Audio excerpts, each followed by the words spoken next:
with joy in my heart, with smile on my face, and with a great applaud, I'm welcoming you to another beautiful episode of Talk to Be. It's Talk to Be, baby. Gay, gay. Yes, it's Talk to Be time.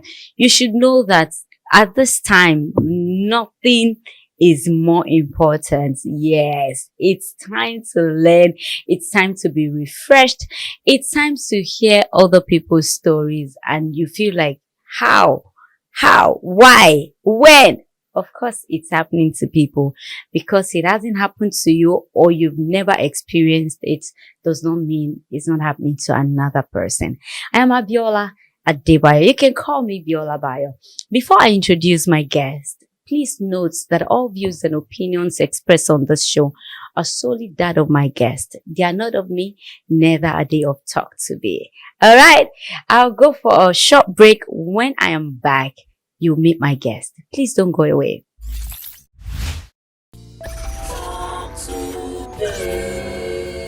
Talk to Be. Share your experience. Thank you for staying tuned. In case you're just joining, it's Talk to Be time. I have my guest in the studio. He has a very unique story. I don't know him. I have never met him before, so I'll give him time. I'll let him do the introduction himself. So join me as I welcome my guest. How are you doing, sir? I'm very fine. It's so good to have you here. It's a pleasure. Thank you for wanting to share your story with us. All right, so let's get to meet you. Who are you and what do you do? Okay. My name is Adebayo. You are okay. So presently, I'm an e-hailing driver. You're what? E-hailing driver. That's both Uber. Okay, driver. So okay. that's what I do for now. Now, okay, Yes. all right, okay. Before I go to the story why you're here, Okay. what was your growing up like? How did you grow up? Okay. So,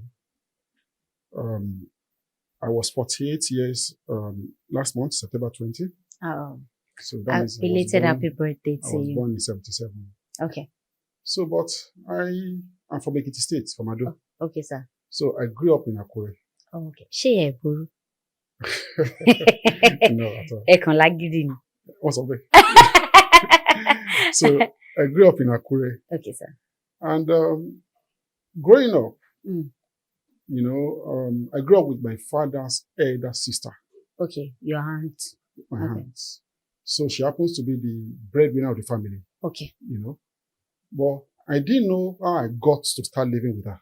okay, sir. But from what I was told, they said when I was 3 years old, Mm. she came to Ado Okay, to come and visit our granny. okay, So then I was playing with her, and when she was going, I started crying. okay, Okay? Because my father and mother, they had me out of wedlock, okay. from what I was told. Mm. So they were not ready Mhm. to have a child. Mm.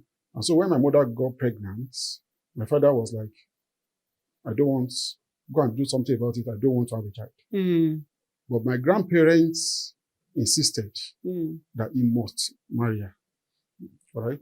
So they said when they had me, I was very hairy. I saw the picture, very handsome. And my grandfather was like, please, I will say this in Yoruba. That's fine. Tó bímọ tó fine tó ìfún ẹ ló ní fẹ́. Mm. Kì í ṣe ilé wa, o gbọ́dọ̀ fẹ́. Mm. So then my mother and father, they were living under the same roof with my grandmother. Mm. I mean, with my grandparents. Okay. In Ado. Okay. So they forced him that he must marry her.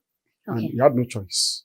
Mm. So from 3, according to what they told me, I started living in Akure with my, With your aunt.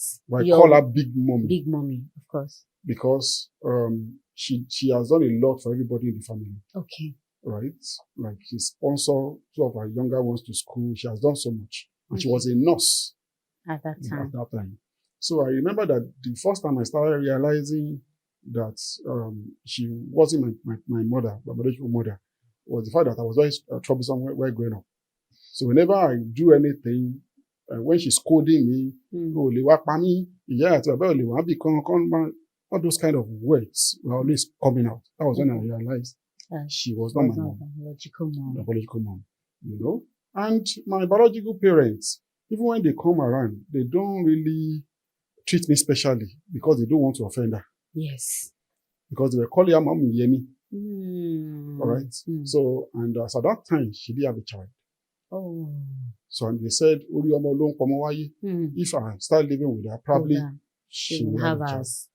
And then she lost her husband in 1982 Oh. in an accident around the Lake Shaife Road, because I saw the pictures later. That day I saw them crying. I didn't know what was happening. What was happening? I was 5 years. I was just sitting planting chips and walking around. You know, but later when I saw the pictures, I realized what happened. And she didn't get married again, even up to now. Since 1982. Since 1982. She tried That's like 43 years ago. Yes. She tried to have child and all that, but later in 96, she finally had a child. In 1996. Well, it's true. What that means. I don't want to. No, that's fine. The child is around now. So, and started living with her. A lot of things happened because she was always traveling. Okay. You know, she's a nurse, so whenever she's off, she'll travel. Mm. Ijebu, a lot of places. Okay. So I grew up with the house helps. Mm. You know, she's always having like every time she has always had an house help. So there was a time we had like 2. Okay. And they were older than me. Okay. So there were a lot of should I call it molestation that happened. That, you know, because I could remember in those days, the 2 of them, they'll be naked, they'll put me in the middle. They'll be telling me to do stuff. No, and I was don't young. Understand. 2 like, women. Two ladies, yeah. They were older than me. Joke, Folake. Okay. So they'll put me in the middle and telling me to do stuff. You remember their names? Of course I do. Of course. Okay. You know? Women, ladies. Ladies, maybe they were like 5, 6 years older than me. They will molest you as a young boy. So that was happening, but I didn't know. I didn't understand it. Because they were the one giving me food and I love food. You didn't understand what it was. So they were the one giving me food, right? Because mommy will buy food at home. Then you go to work, come back. And she was very strict on me too. You know, when anything I do, there's always this wire. About 4 of them go together. She beats me. So I had nowhere to run to. There was no father figure to run to.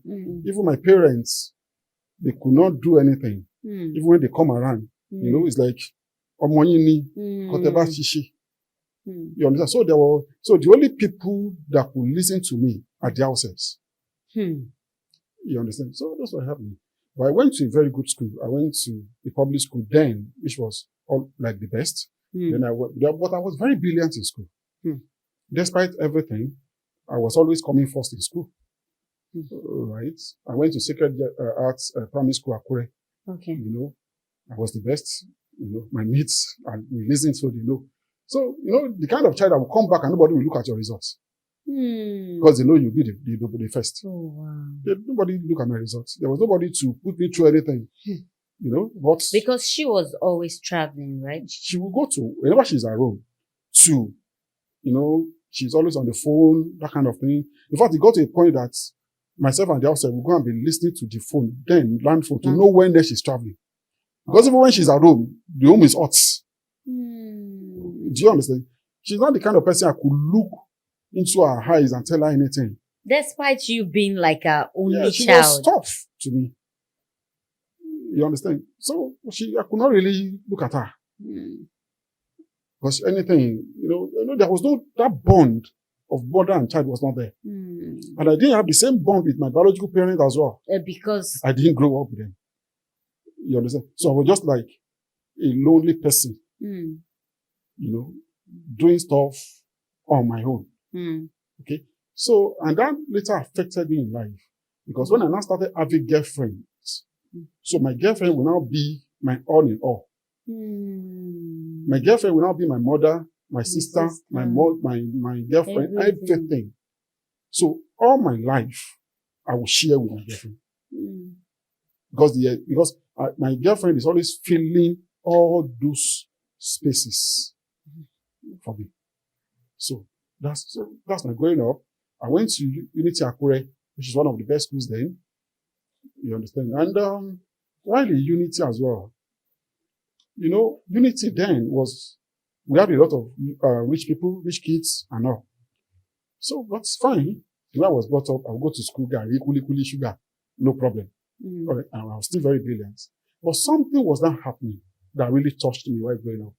During visiting day, which happens to be the first Saturday of every month, parents will come and see their children. So most of the time, mother, father, and their siblings will come. So they will stay with their kids. They will eat breakfast together. In the school, eat lunch together. They will stay with them till evening. But in my own case, the mommy will send herself to come. So she will bring your love rice, gari, kuli, and sugar, probably. So we meet at the gate, she will go back. So I'll now see my friends. I'll be like, God, even as a young boy, I'm like, God, when I grow up, I want to be the best father and the best husband in the world. Like, I want my children, I want to be like this with my family. So that has been my prayer points growing up. Okay? So basically, that's some of my growing up days. Growing up. Yes. Thank you for sharing with us. Thank you. After that, what school did you go? Did you go to uni? And then marriage, and then the reason you are here? Okay. So in 1996, mommy left the country. She went to the UK. Okay. That was in 96. And I finished my work in 95. So I made all my papers. Okay, before you go further, at the time that these ladies were molesting you, was there a point or at any point that you told your mom, your foster mom? No, I never did. She doesn't know about it till now? No, nobody. In fact, they'll be surprised now. So this is the first time you are saying it out? Because we're living in a 3-bedroom apartment. Then, in Akure, she had her own room. Then there's another room reserved for my father's younger sister. You understand? That one, she was staying in Ondo, but she comes to Akure because her children too were living with mommy. Okay. Because she didn't have an house help. Okay. So now there's a room now left. So that same room, myself and the 2 other ladies were sleeping there. Oh. Do you understand? Which now, when I grow up, I'm like, why did mommy allow a young guy with 2 ladies sleeping in the same room? Maybe she never thought they could do anything, obviously. So parents, this is a good place to take note. It's not only girl child that gets molested, even boys too. So don't leave your children, don't neglect them, don't leave them in the hands of total strangers. Some are good, but some are not. So let's be careful. Let's watch it. Let's at least try to know these people and be sure of what they can do and what they cannot do. You can hear his story. All right, please go ahead, Sam. So I remember, I was in boarding school. Then when I was in SS1, something happened in school. Myself and some of my friends, we went to school farm to take yam. He hook, and our housemaster caught us. So, and that man can beat very well. So immediately he caught all of us. Me, I ran away. And it was towards the end of the term. Then I was in SS1. So the other guys, they beat them, they gave them bill to pay. And then it was 111 naira that they asked us to pay. Wow. And it was a lot of money. It was. Because I remember our feeding fee in a term then was 250 naira. In Unity Akure. So 111 naira. So when I got home, mommy got to know about it. And it was like, I'm tired of you. You have to go to your parents. Right? So she sent me to Ado to be living with him. Right? And some of the things I remember something she did one day that I can never forget. She was having a meeting one day. I know she belongs to Royal Sisters and Lioness Club then in Akure. So she was a socialite. So she asked me to go and bring the new cups she just bought so that they can serve the meeting people. Drinks. They are all women. So I just brought out the cup from the park and I brought it like that. I go, yeah, me show for copy. Oh, then I was in I think JSS 1 or 2. She. She said so many things there, and I was in the middle of everybody. You know, I look at one woman, the woman was just shaking her head. Then I returned the cup, washed it, and all that. So there's always little things. She will say so many things. And you know, these things, because later in life, I remember somebody was telling me that they made a low self-esteem. You understand? And all these things, we don't know them, or all these social media and everything. Now I realize that, maybe these things were coming from somewhere. Correct? You don't know what it is until maybe now, or you don't know what it was. Yes. So, after that yam thing, she sent me to Ado to start living with my parents. Then that was SX2. So I now changed my school because my parents could not afford the 111 naira. And she said, I won't listen, she won't pay, I should go back. So they now put me in a local school in Ado, which was totally different from where I was coming from. I was in the midst of Omolus and all that. So I now found myself, but in that school too, I became the most brilliant. So I did my work in that school. And I made it once. So that was the first time my father started taking me to farm. In boarding school, I don't cut grass in my school. So the first day my father took me to farm and gave me one dirty clothes to wear, I'm like, Paloma Wele. And mommy has told my father, troublesome, so because I never grew up with my father, my father now starts dealing with me in a hard way. So we go to farm, leave home 4:30. We work for like 2 hours. We get to farm. I will work hard, something I've not done before. We come back home. When he will give me clothes to wash. My mother will just be like, so I will wash all these clothes. The following morning, we are going again. Okay? So I shall finish my work in Ado. My parents are not educated, so they don't really know much. So, but I was asking around, what school can I go and all that? Then Federal Poly, Vinad and all that. I did JAM, the Polytechnic JAM, and I passed. So I went to Federal Poly Ado. But the kind of student that will be going to school and your father will just pay your school fees and that's it. So you have to survive on your own. So I got to school, but because I was brilliant. Was it doing that because it doesn't have much, or it was just his thing? It doesn't really, it was working in Nepal. It doesn't really have much, right? But it could do more. But it could do more. But it was treating me like, I don't know, because they told him that, troublesome and all that. So it was not really treating me like, like a troublesome boy that was returned to him.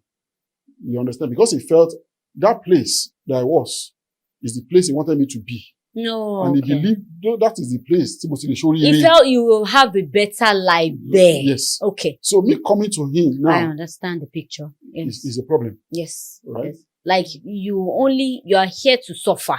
You had all the enjoyment. You had the better life there, but you messed it up.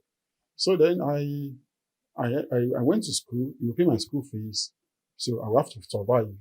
And luckily for me, because I was brilliant, maths was my best subject. In fact, I always joke that any child of mine that doesn't know maths is bastard. Because I sleep maths and I dream maths. So I was always teaching my classmates in class. So from there, a lot of ladies got attracted to me. So they were the one giving me food. You understand? So they will even be fighting. Come to my room and eat. Come to my room and eat. You understand? Then from there, I had my first relationship. Okay. She's late now. Because I've been mentioning him. Her name is Bumi Woshini. Right? And she will pay for my handouts. She will do a lot of things. She will even buy clothes for me. Right? So people know us together. And we're cool. That was during my ND1. Then ND2. And it was through her that I met my ex-wife. Okay. Right? Through your ex-girlfriend. Yes. I met my ex-wife. Oh, okay. Okay. So we were walking one day, ND2, and she saw somebody she knew from home, which happens to be my ex-wife, Tokumbo. So Tokumbo happens to be a friend to her younger sister in Abulegba. Okay. You understand? So there's Bumi, there's Tony, there's Dupe. Okay. So Kumba happens to be friend to Dupe. Okay. So there's a lot of gap. Okay. So when she saw Bumi, she knelt down, Auntie Bumi, Auntie Bumi. What was school? Because our education was very fast. Okay. Oh, good. Happen. Meet my boyfriend, Yemi. Okay. So that's how we met. Okay. And I greeted her, and she knelt down and greeted me as well. We parted ways. So I dated Bumi. So during our IT, I was working somewhere in Songwater. I was able to save up because I didn't want to go back for my HND and suffer the way I suffered during my ND. So I was saving up. Then I had the idea that I want to have a video club in Lagos. So I saved up a little amount of money. Then I rented a shop in Progress College Road, Abulegba. And the little money I saved up was not what I used to rent the shop. A miracle happened along the line. Because that was when I found out that in life, when you want something and you keep praying about it, miracle will happen. And you keep working towards So it. this miracle happened like, there's a lady that stays like our neighbor. They are our neighbors, but they are in Italy. So she came home. Okay. Auntie Buki. So she came home, and she's been in Italy for 4 years, so she came home to visit her family. So she gave my younger, I call sister now, because she happens to be the daughter of my father's younger sister. You know, when mommy left for London. Yeah. So whenever I'm on holiday, so once in a while, I come to Lagos to stay with mommy's younger sister, who happens to be my father's other sister too. My father is Taye. Okay. This one is Idowu. Okay. Their Kennedy died. Oh, okay. So mommy is the second born. My father is the fourth born. This one is the fifth born, the last born. Okay. So once in a while, I'll just come and visit her. Yeah. So after my ND, I could relocate to Lagos because that's where I can get opportunity to do IT. Do you understand? So I was living with her when that woman gave her daughter a knickerbocker, something like that, like a short knicker and a jacket, something like that. So she gave her. And then you dare not wear knicker or trouser because my auntie happens to be MFN. Right? So after the lady left for Italy, 6 months later, I just said, Dolapo, this is your knicker. You left it here, you are not wearing it. I better give me where they use and they do boxer. So I can be wearing it as a boxer. So she gave me the knicker. So when she gave me the knicker, the first day I wore it, I saw that there's a paper somewhere here inside the knicker. So inside the knicker, I'm like, Kilele. And I call Dolapo's younger brother, Femi, Bolan. Femi, please give me blade. I want to see what is inside. When I open it, I use the blade and cut it. It was $500. $100 bill. Even one nickel. I need a nickel. $100 bill, 5. Right? Okay. I think I understand what could have happened. Yes. That money was there. Yeah. So, well, let's go. So when I got the money, I went to change it. I didn't tell my auntie that I saw money. Okay. Because then I've been planning and doing everything to start the video club. Because my plan is to start the video club. So when I go for an HND, I'll be able to sponsor myself. To sustain yourself. Yeah. So I went to get the shop. I remember that shop I paid 48,000 for 2 years. Number 1 Progress College Road. Then I went to Dimota did furniture all those times. I remember that 1 week that I started the video club. Is it 1 week or 2 weeks? Yomi Ogumola's wife came to my shop and raided my shop. Oh, it's doing. Yeah. So they live around Abulegba by that time. So somebody described she gave me the address. I went there to beg. And when I got there, I saw Yomi Ogumola himself there. Yomi Ogumola. Just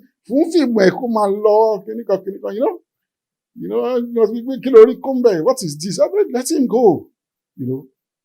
My film were released to me. A week after, Baba Shokoti came. So when Baba Shokoti came to my shop and saw everything, he said, you really can call me by. Are you not in Adosi? I said, no, I'm not. I don't know anything about right and all that.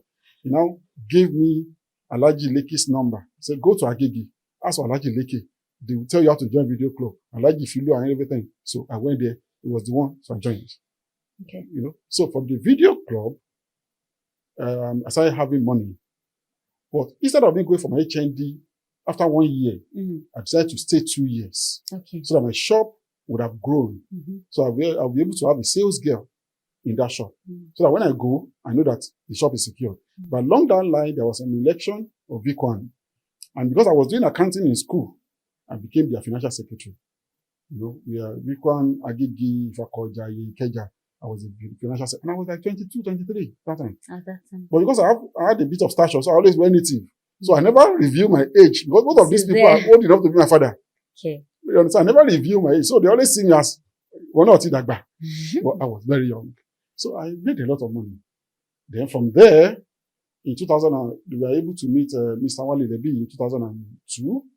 Then he brought a story to us. He needed money to do the project. So I'm like, okay, I'm interested.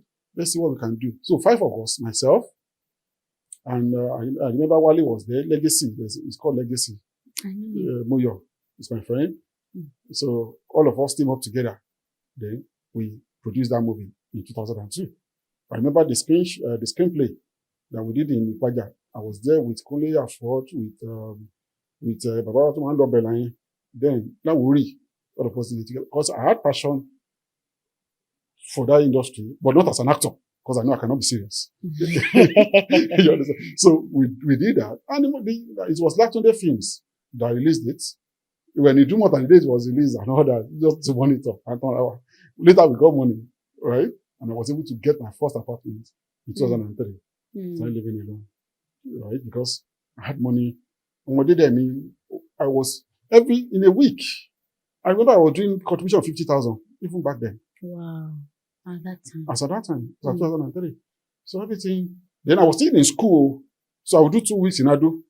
I would do 2 weeks or 1 week in Lagos. But I was brilliant. I'll bring my book. Once I read, I'll go and do exam. I'll pass. And I came out with upper credits. You know. So after I came out, I served in Owerri. I now called Mommy London one day. I said, Mommy, come and borrow me 2 million naira. I want to produce my own movie. I said, because the last one we did, 5 of us did it. And the other people, they are not having the same passion that I had. I said, so please. So, what is it? Maybe you have finished your YNYS. I said, yes. Okay, no problem. There's a friend of yours, your secondary school friend, Biola, that's living with me in London. Talk to him. He will help you do your visa the way he did his own. So you can come. When you now get here, whatever, if you now make money, you want to do your movie, go and do it. You are your own. So that's how they were able to Mommy London is your big mommy. Yes. The one that left The in one that left in 1996. 1996. Yes. So now, we now started calling her Mommy London. I want to change Want to location. change location. So she now said, okay. She introduced me to Diola, who happens to be my friend in secondary school, Unity. So Diola, she back can't okay, do ACCA now, take the form, do everything, go online. So we did everything. All right. So now ACCA now, they now needed 250,000, which was £1,000 as deposits. Mommy was like, how much can you raise? I said, I can raise 100,000. So, okay, send it to me. I'll put the remaining 150 to pay for your deposits. And they did everything, and I got my visa. Wow. Right. But then, in between that time, you know that Bumi that I was dating, that introduced me to my ex-wife. When she went for HND, and I was waiting for 2 years to elapse before I can go back because of my business. Yes. You understand? Yes. So she was alone in school. I think she met other guys, which is normal. I started dating other people. So she just came to Lagos. I looked for her, and she said she's no more interested. Wow. And even before then, when we were together, I remember there was a note, a letter her mother wrote to her that she showed me the letter. Because her younger sister that was in that school told her mother that all the money they be giving Bumi, she's been spending it on me. You. So the mother wrote a letter, which we read together and we started crying together. Said, this boy that you are buying his hand out and doing everything for, I don't want to see the two of you again. You understand? You are my first daughter. You know, everybody is looking up to you. You must marry somebody, you must date or marry somebody who is okay, rich, not this boy. So we read the letter together and we started crying. So I think the pressure was on her. So she had to let go of me, which is okay. So by the time I came back from my HND, Bumi was in HND too. You know, I spent 2 years. So then the Tokumbo that she introduced to me were now mates. Oh, okay. And Bumi was already in another relationship. Yes. Okay, please go. Obviously. So, and I now try to ask Tokumbo out. Initially, my mission was to use it to spite Bumi. Bumi. Because now I had money. The frequent thing gave me money. Right? Being the financial secretary, Yes. you know, and all that. So I had money. So I was a baller in school. Mm-hmm. Right? So I now wanted to use that to spite. She took one and was like, no, Boda Yemi, you'll be funny. Because she was calling me Boda. Boda Yemi, you'll be funny. You can't see Bumi Pami. Well, not familiar now. She was like, no. Right? So I said, okay, no problem. We now became friends. So the kind of friend that she'll come to my room, because my room, I had DVD, I have VCD, I have everything. Big boy. You know, now. she'll come to my room to watch movies. Right? Sometimes she will cook, she'll call me. I remember her birthday when she turned 18. I was in the room. You know, I'm the kind of, me and my friends are the kind of guy that will go to class when we won. You understand? So I was in the room. She would look for me in my department. She didn't see me. She came to my room to call me and say, you must take picture with me today. It's my birthday. So that's kind of relationship that you had. And she was a very good, just, you know, cool-headed girl in school. That's much that I know about her. Okay. So then, when we HID2, I passed out. I was in another relationship and all that, but we maintained that cordial relationship like friends. But every Valentine Day or her birthday, I will buy gifts for her. Okay. And then not only her, because I used to have a lot of female friends around me. Mm. So all of them, I remember in those days, during Valentine's, always like, but before a month, I'll start writing down their names. The names of the people you are buying and how gifts important for. they are is how much gifts I'll buy for them. Okay, please go ahead. You understand? So I used to give her gifts like that. You know, all those cards, all those things they sell in those days, nightwear, everything, perf. I used to give her gifts just as a friend. But I'll be dating only one person. And most of them will know the person I'm dating. I've never dated two people before together. You know, but one, you know, that's personal. Okay. So I don't know that everything I was giving her, mother, she was showing her mother. Because she's from a home whereby if they see anything on her or with her, they will ask, where did you find this? So she was telling her mother about me. Then, that goes on. Then she was in another relationship, according to what she told me. You know, when she was doing her IT, she was dating one guy that was working in ITEL. That guy had a car. So that guy too was a big boy.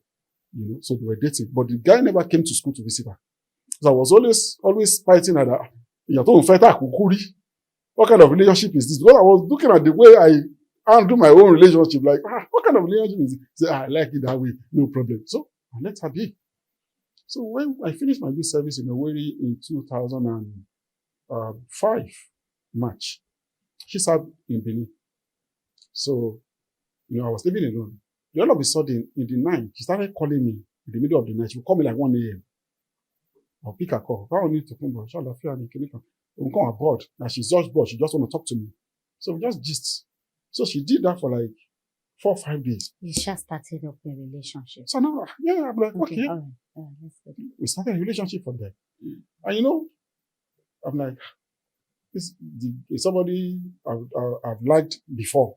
You understand? Because she told me that it was her mother. You know, she lost her former relationship. Okay. So she said when she was crying, her mother now said, what about that Yemi guy that's always giving you gifts? That guy is a nice guy. Why don't you give him a try? So that means the relationship was not really coming from her heart. That's what I later sum it up to be. You know, because later now we are hearing something called, is it rebound or whatever. Now maybe at that time she just needed a shoulder to lean on. Okay. That could Probably she was not really ready for a relationship. Okay. Right? But I was the next guy, the guy that was available. Okay. I understand. You understand? So then I just jumped into it. I started the relationship, and 4 months later, I got a visa to go to the UK to go and study. Okay. So I told her. She now said, what are you going to do with me? Let's do introduction. When I get there and I'm settled and everything is fine, I'll come back and I'll come and marry you. She said, okay. Later she went to, her parents said, I must marry her. That they don't trust me, that they won't allow me to just tie down their daughter in Nigeria. I'm like, that'll be tough. You know, because of the way I grew up, Now, every decision I take, even my mom in London is more powerful in my life than my parents. Of course. Right? So now, and I know mom in London. If I tell mom in London that I want to marry, she will tell me, are you all right? Is that the next thing for you to do? And she is a very strong-willed woman. I know her very well because I grew up with her. So I'm like, okay. When she insisted, and I was a guy in love now, I'm like, oh my God, the only thing we can do is to do the wedding, to go to the registry without letting anybody know in my family. That I will just tell my biological parent that I want to do introduction alone. Right? So that's what we are going to do. So our parents agreed. Right? So they agreed. They said, okay, that one is fine. You can do it like that. When you get to London, at least you now go and tell your mommy that you're already married. You're already married, though. I'm like, okay. So they gave, so even my close friend, Bumi, he's in America now. I didn't tell him because I know if I told him too, he would tell me, I know the kind of advice he would give me. So everybody that would advise me not to do it, I didn't tell them. Okay. So then I went to Ifakonja registry around Obawole. Then we did it. That was August 18, 2005. It was just 3 of my friends with our elder brother, myself, and that did it. So I could remember that night after everything, I got to my shop and I was thinking, Yemi, are you sure of what you have just done? And I was thinking, you never make mistakes, so because something was troubling inside of me at that evening. But the deed has been done. There was no going back. So then the Saturday, we did the introduction. So my father, my mother came. In fact, I remember my mother was asking me, is it Eniola that we know? Is it Bidemi? They were asking me all the people they know. I said, no, you have never met this one before. Somebody you have not met. But again, something happened that even gave me the full backup. Because I grew up, because of the video club thing, all my friends are like elderly people. So they always specialize in me. Planet Lomari. So I was already thinking about marriage. And my mother too, because at that time, I was buying the book for my younger ones. They were in secondary school. So they already felt you were okay. So my mother was now also telling me then that, Moruka, bring 3 names. Let them go and pray over it so that you can marry. She too was also pressurizing me. So I now gave my mother 3 names, including her name. Even before the traveling thing came up, when they went to pray, and that's why I always tell her, don't tell me about all this thing again. It was her name that they said came out. That they said, she's my wife. And as at that time, I've not really started something strong with her. So that also gave me the backing. That they prayed over it. In 3 places. She's the best. And I said, okay. So we did it. We did the introduction. The night of the introduction, when some of our family members were praying, from their prayer point, my family, they were able to know when we have gone to registry. All right? So, and my father and mother and my auntie, they were like, if Mom in London should hear this one, they would think it's a collabo. That they are the one that gave me the backing. Right? So they called Mom in London and told her, Yemi has gone to registry. And that night, Mommy called me and said, Yemi, what did I hear that you just done? You went to registry to go and marry. You. Is that how they marry in our family? Why don't you be a motive? Wedding. You understand? You that I'm planning that when you get here, I want to introduce you to my friend's daughter that is a citizen so that you can marry her. Because I want one out of all my younger ones' children to be here so that they can help their parents, so that our own burden will be reduced. That's all. Wedding is the next thing for you. Now, please go and find somewhere else to stay. Don't come to my house in London again. So when that happened, I'm like, what the talk? As I calling people, people started begging. I'm like, how can you take that kind of decision? So after a while, it's okay, so then I went there. I traveled a week after my wedding, which is August 25, 2005. And I could remember in that time in the airport, I was the one crying. Even my wife was like, no problem, everything will be fine. You know, I was the emotional one, you know. So I got to London, and after a few days, mommy called me and said, "Can be your passports? Is still single that is there?" I said, "Yes." So I was still introduced to my friend's daughter, so that you know what to do with her. Because then your Nigeria is not a country. Oh. She told me that in 2005 when pounds was 250, 240. But you know, maybe, you know, there's something I had in me. Maybe because I was brilliant in school and I've started a business, you know, so I'm not this, as at that time, I'm not this kind of person that believed that I have to become another country citizen to make it in life. I always believed that my intelligence, my brilliance, everything will take me through. So all those things of being a citizen never occurred to me. So she introduced the girl to me. I spoke to the girl for like 1 month. I stopped talking to her. But the one in Nigeria, I was calling her every day. Even before I got a job, I was called. My friends abroad would send me money. I was buying a card. That was the time we use and go and buy a card to call Nigeria. So that's what I was doing. And when I spent like 3 months, she started complaining that she wants to come and join me. I'm like, okay, you want to come and join me? That you want to see her husband, blah, blah, blah. Okay, no problem. And I went to steal my mommy's documents. Okay, which is photocopy of her British passports, abuse, just to prove of where she will stay. Proof of address. I went to my school. I collected letter because I have my marriage certificate. I showed them. They gave me a letter. That's a student dependence. So then she filed. Under 1 week, she got her visa. Wow. So I got there August 25, 2005. She came to London March 1. February 1 or March 1. Exactly like 6 months. So I now told mommy when she got her visa, Tokumbo said she's coming now. She said, okay, that's fine.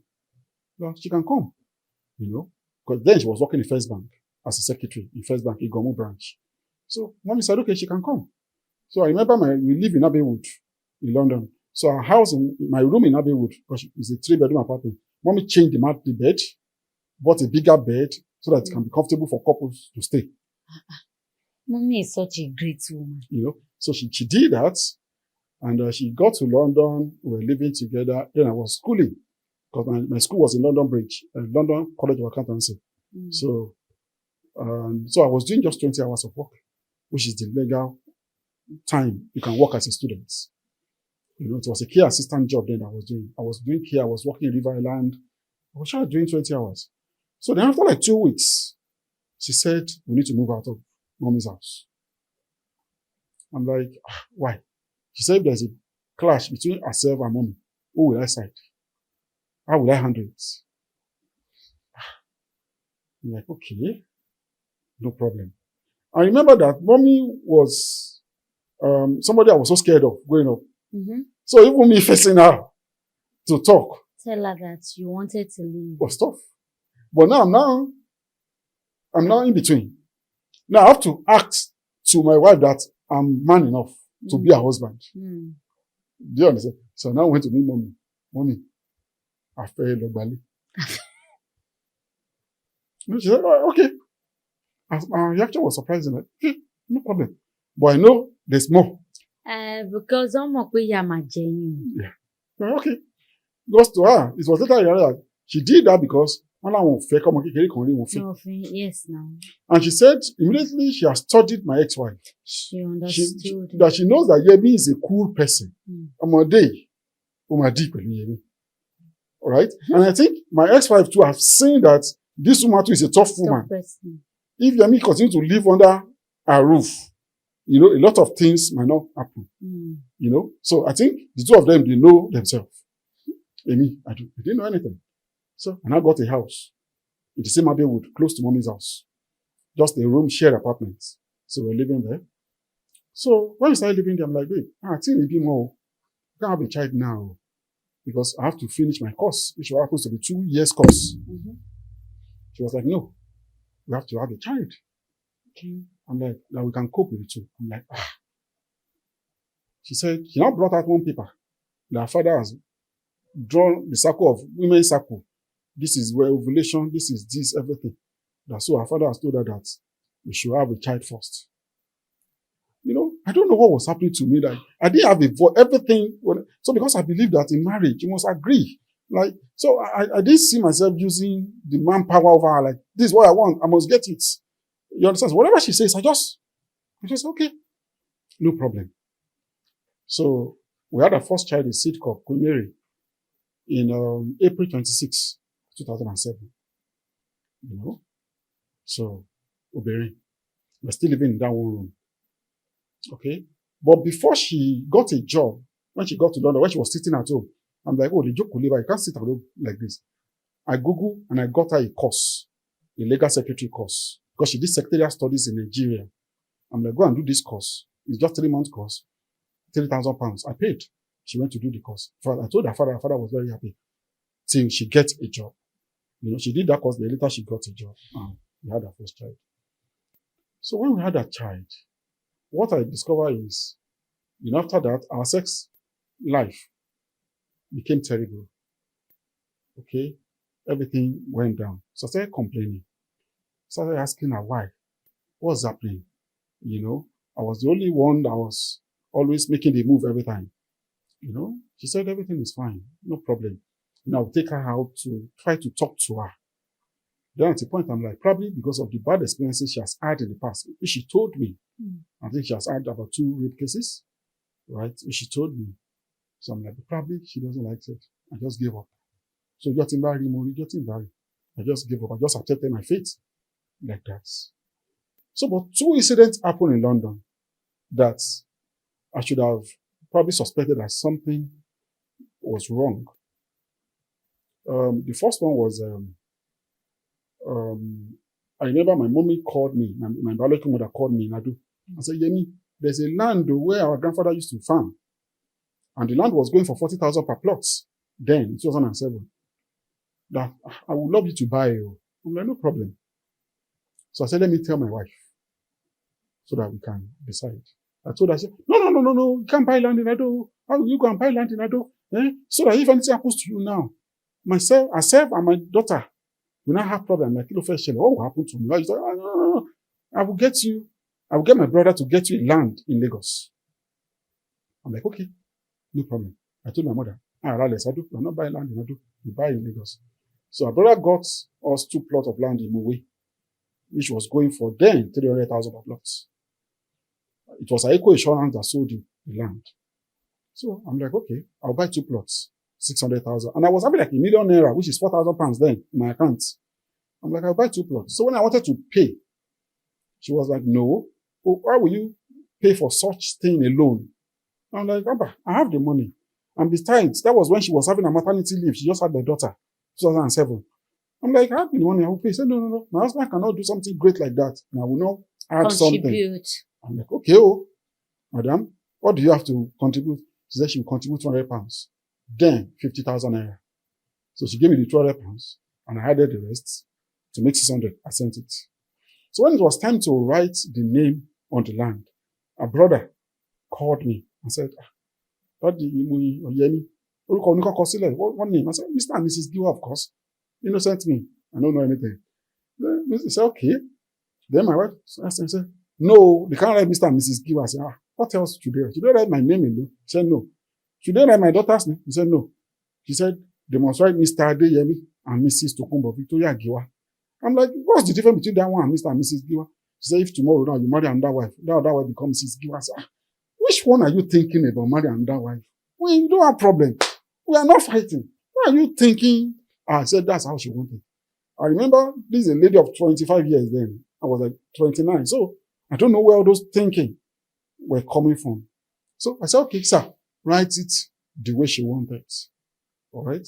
So then another incident happened because the way I operate, even up till now, is I'm open.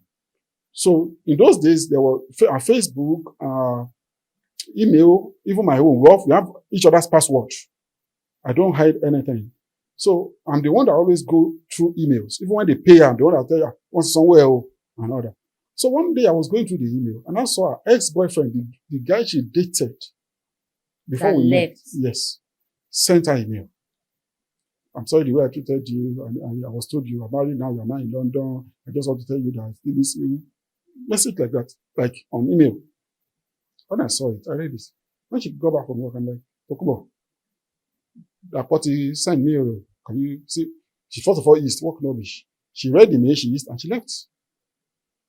Like a week later, it's a routine thing that I do. Check all her mails, check everything. I was checking. Then I saw that post reply. I got a response. Thank you for replying, blah, blah, blah. And I went to sent items. And this is my wife sent items. I sent me on there. What happened here? I searched everywhere. I didn't say anything. When she got back from work, I'm like, Tokumbo, Dapo replied your mail. So you replied it. Where is your reply? Deleted. She forgot and she deleted it. I'm like, you forgot you deleted it. How? What did you write there? She begged me. Innocent me and let go.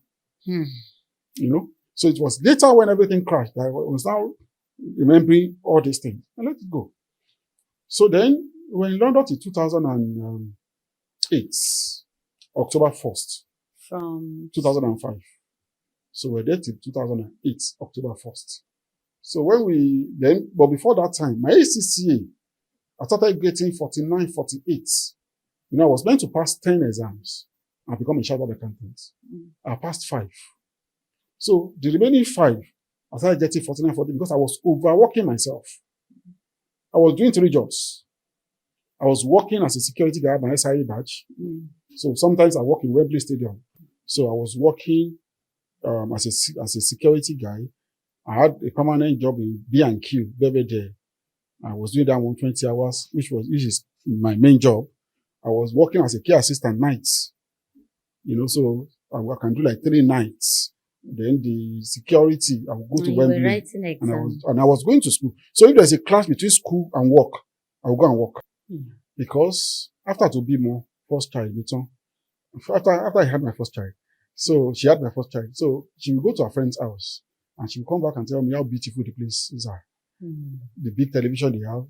Then we're just using one small television, and all those things were getting to me as a guy. And I always wanted to prove that, I'm man enough to be your husband, So, and I said, okay, let's go and get a new place. So we now moved from Abbeywood to Eels. We got a room and parlor self-contained for £750 per month, and then we're paying council tax of £150, So I paid the rent, I paid the council tax, I paid, for telephone, land phone in UK, I paid for Sky, and all those things. So in a month, I must make at least £2,000. So about 1,000 to 1,003 go for bills, right? So in our own case, she will buy food and she will buy electricity because our gas too is electricity. So and I remember that no matter everything we want to eat in those days, because we always stock up end of the month, £150. Then electricity £30. Then I don't even know now. So that's what she was doing. So, but because I'm the guy, so I always want to stand up and say, okay, I'm the guy. So everything was happening there. So it was affecting my academics. So my initial plan was to finish the ACCA and then do digital filmmaking. Because I Googled Kunle Afolayan or Tunde Kelani's profile at a point, and I saw that either one of them went to New York Film Academy and they did digital filmmaking. So my plan was to finish the ACCA, jump it because I don't want to use it. I just want to do it, then go and do digital filmmaking. So when the ACCA was not going well, I applied for digital filmmaking course and I got admission. But when I told her, she was like, never. You're not going to do that. I'm like, babe, I love this thing. I want to do it. She said, no, that I cannot do that. That because you want me, right, to do a 9 to 5 and got retired and get benefit like a father. Do you understand that? Because he was telling me then how much are the actors earning? In that era, you understand? There was nothing much, really. So she was like, you want to be like this, that kind of thing. So I'm like, okay. And because I was not fussy as a guy, like, I didn't have that strength to call her bluff and say, I will do it.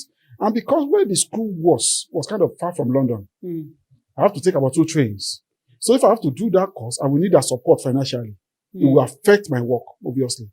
So she was not ready. And I remember a friend of mine, Kyle Didari, is an American now, came to my house to stay for a 4 months. I said, yeah, but you like film now. Why? I said, I want to do it, but my wife no allow. That my friend helped me talk to her. And she was like, no. And because she said no, stupid me, I did not do it. Right? So when I was now getting the enough grade to get my SEC done, right? And I said, let's go back home to Nigeria. When I get to Nigeria, because living in London, as at that time for me, I was not fulfilled. Do you understand? Now, what happened was this. I was working in Wembley Stadium. I would go to Wembley, I would see men 60 and above with all their hair grey. We are doing security job together. So I always ask myself question, is this what I want to do for the rest of my life? Because I thought I could offer more because of I was brilliant, I was everything, I was enterprising. So I thought I could do more in Nigeria as of 2008. And during the Obasanjo era, people might not know, a lot of Nigerians were coming back home. Myself, Biola, my friend, he came.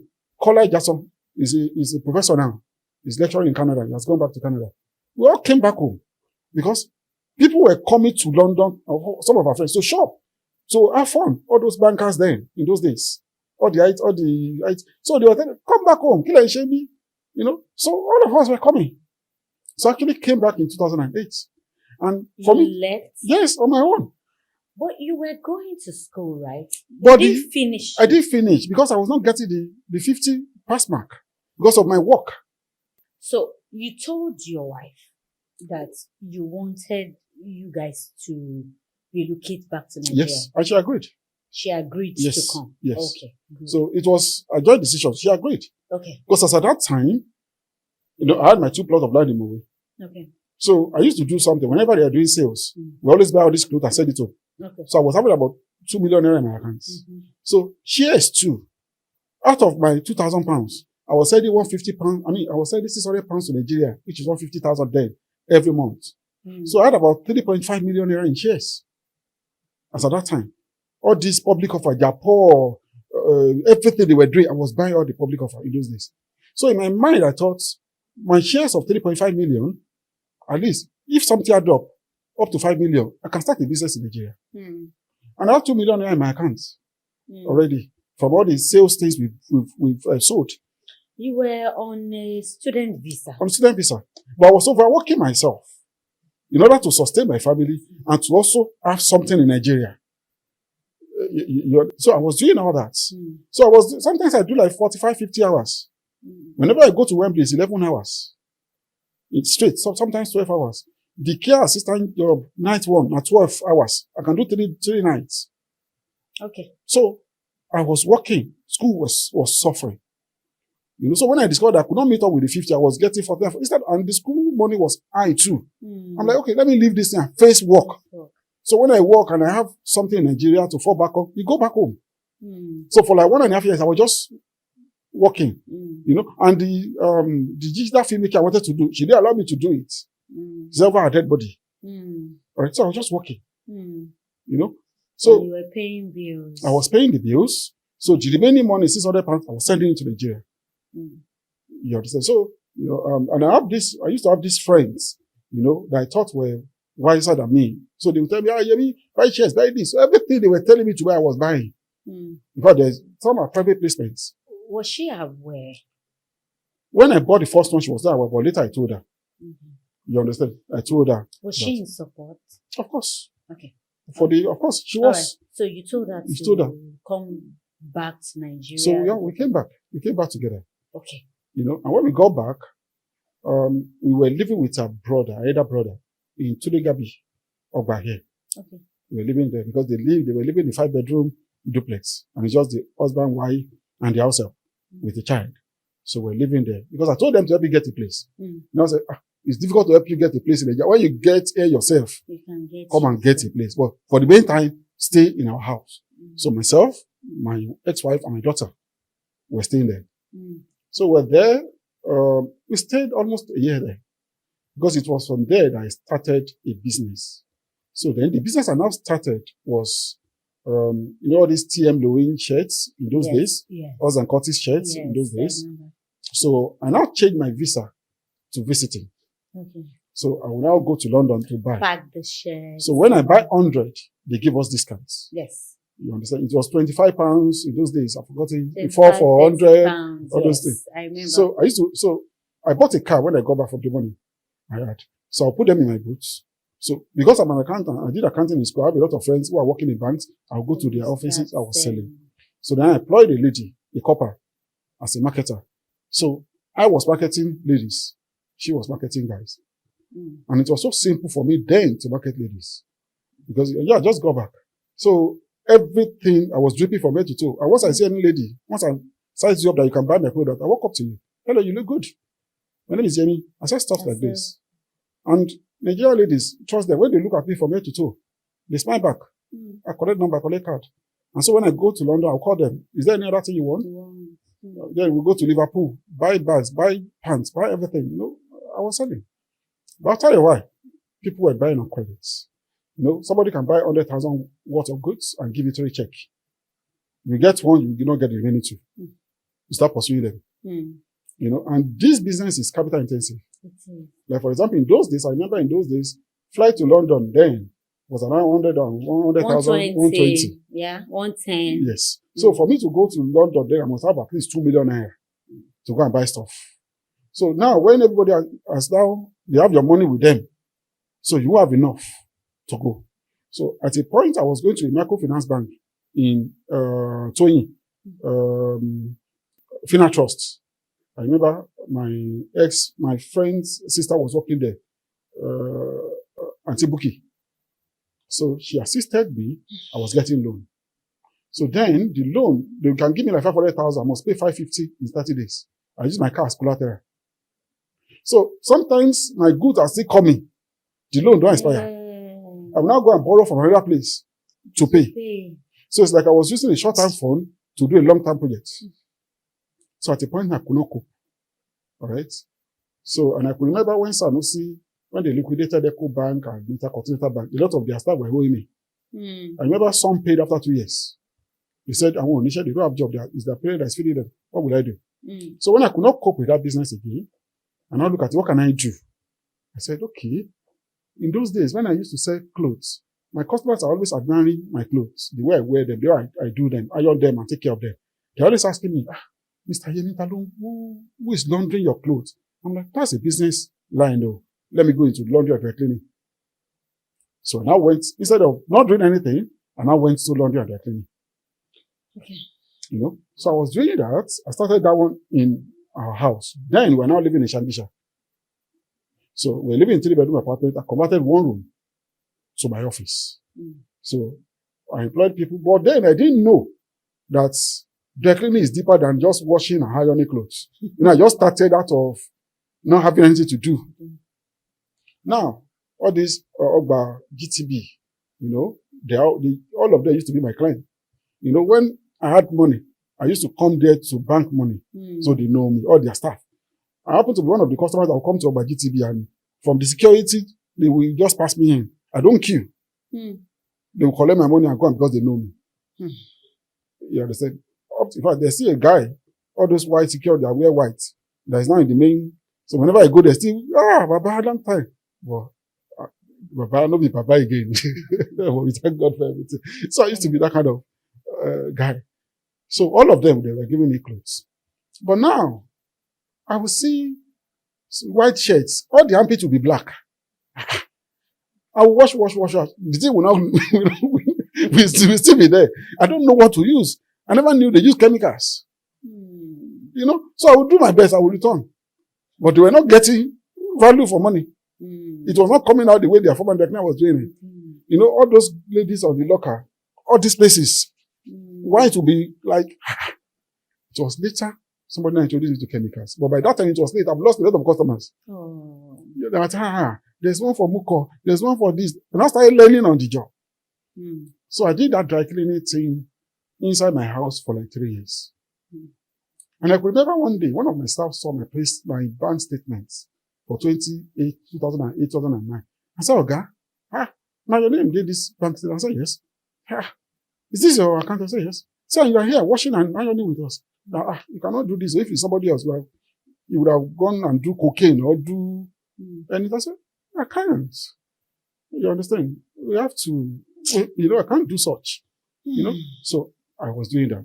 But now, my wife now, you know, when we got back, we were both selling the H&C and TM together at a point. So, but somebody advised her, like, you and your husband cannot be doing business. Go and look for a job.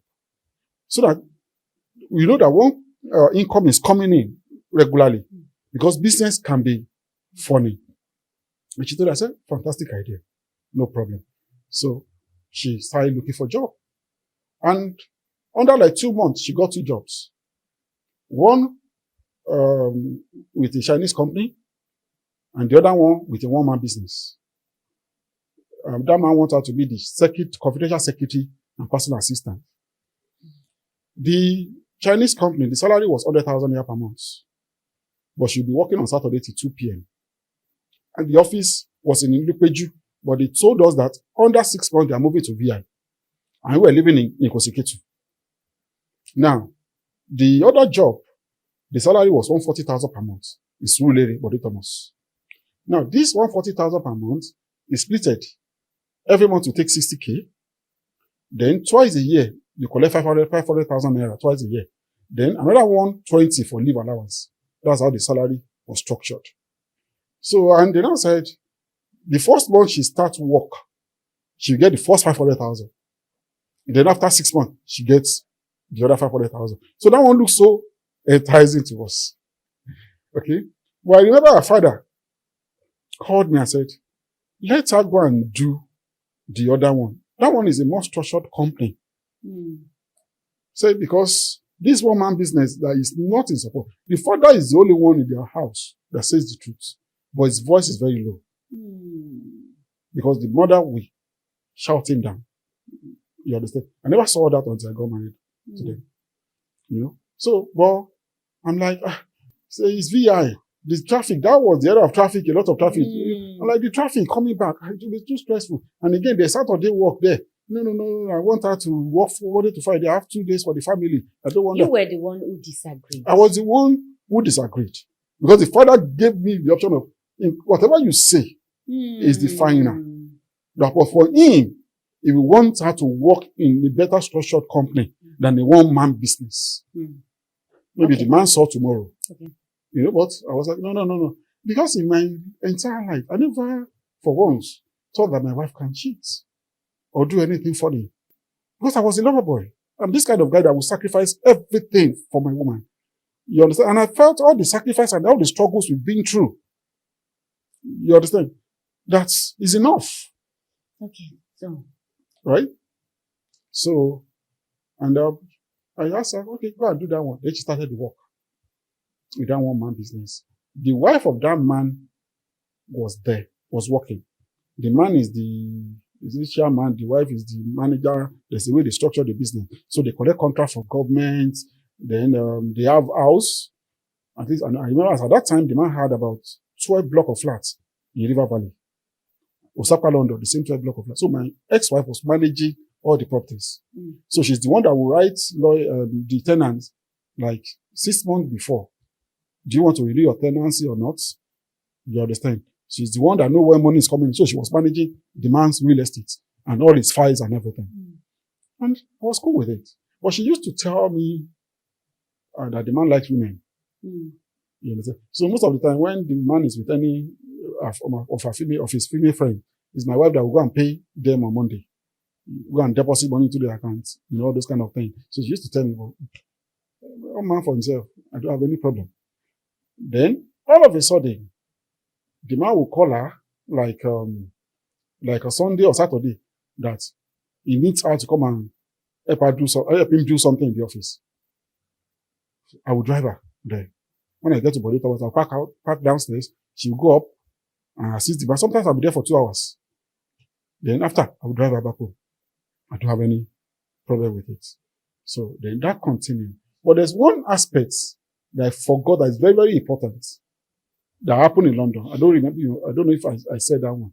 The clash between her and mom in London.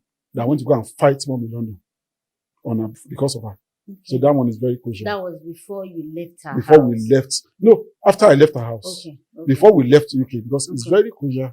So this fight happened like when she was nursing my daughter for 9 months, I asked her not to work and just go through the 9 months of maternity.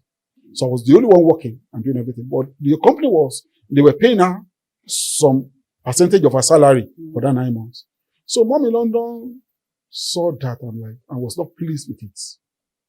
She felt like, is Jemmy the son of a millionaire? Why is she not allowing his wife to work?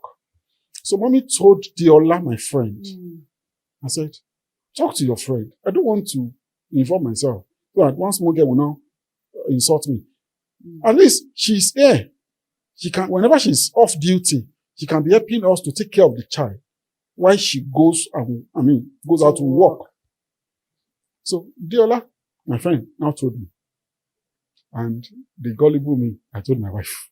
And she was like, why is she talking about our matter to your friend? Are you not her son again? Why can't she call you herself? You are too soft. You are too, that's why they talk to you anyhow in the family. Nobody respects you. They should, she said all those things. I'm like, so you should go and meet her. Huh? At least tell her not to be talking about you to somebody else. You should confront yourself. No. So I'm like, okay, I don't hear.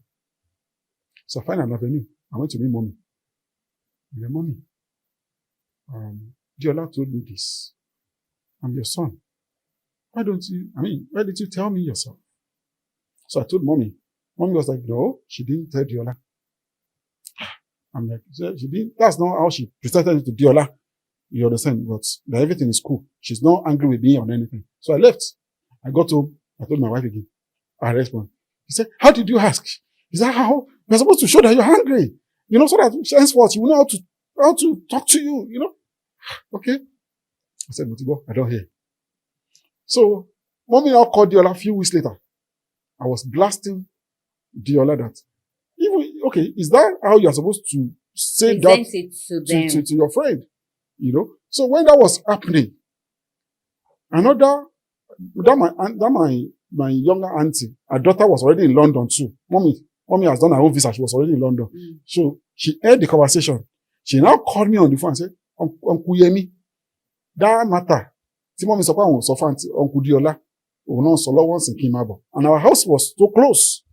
So I now walk in. And also, Mommy lashing Biola for telling me. I got mad.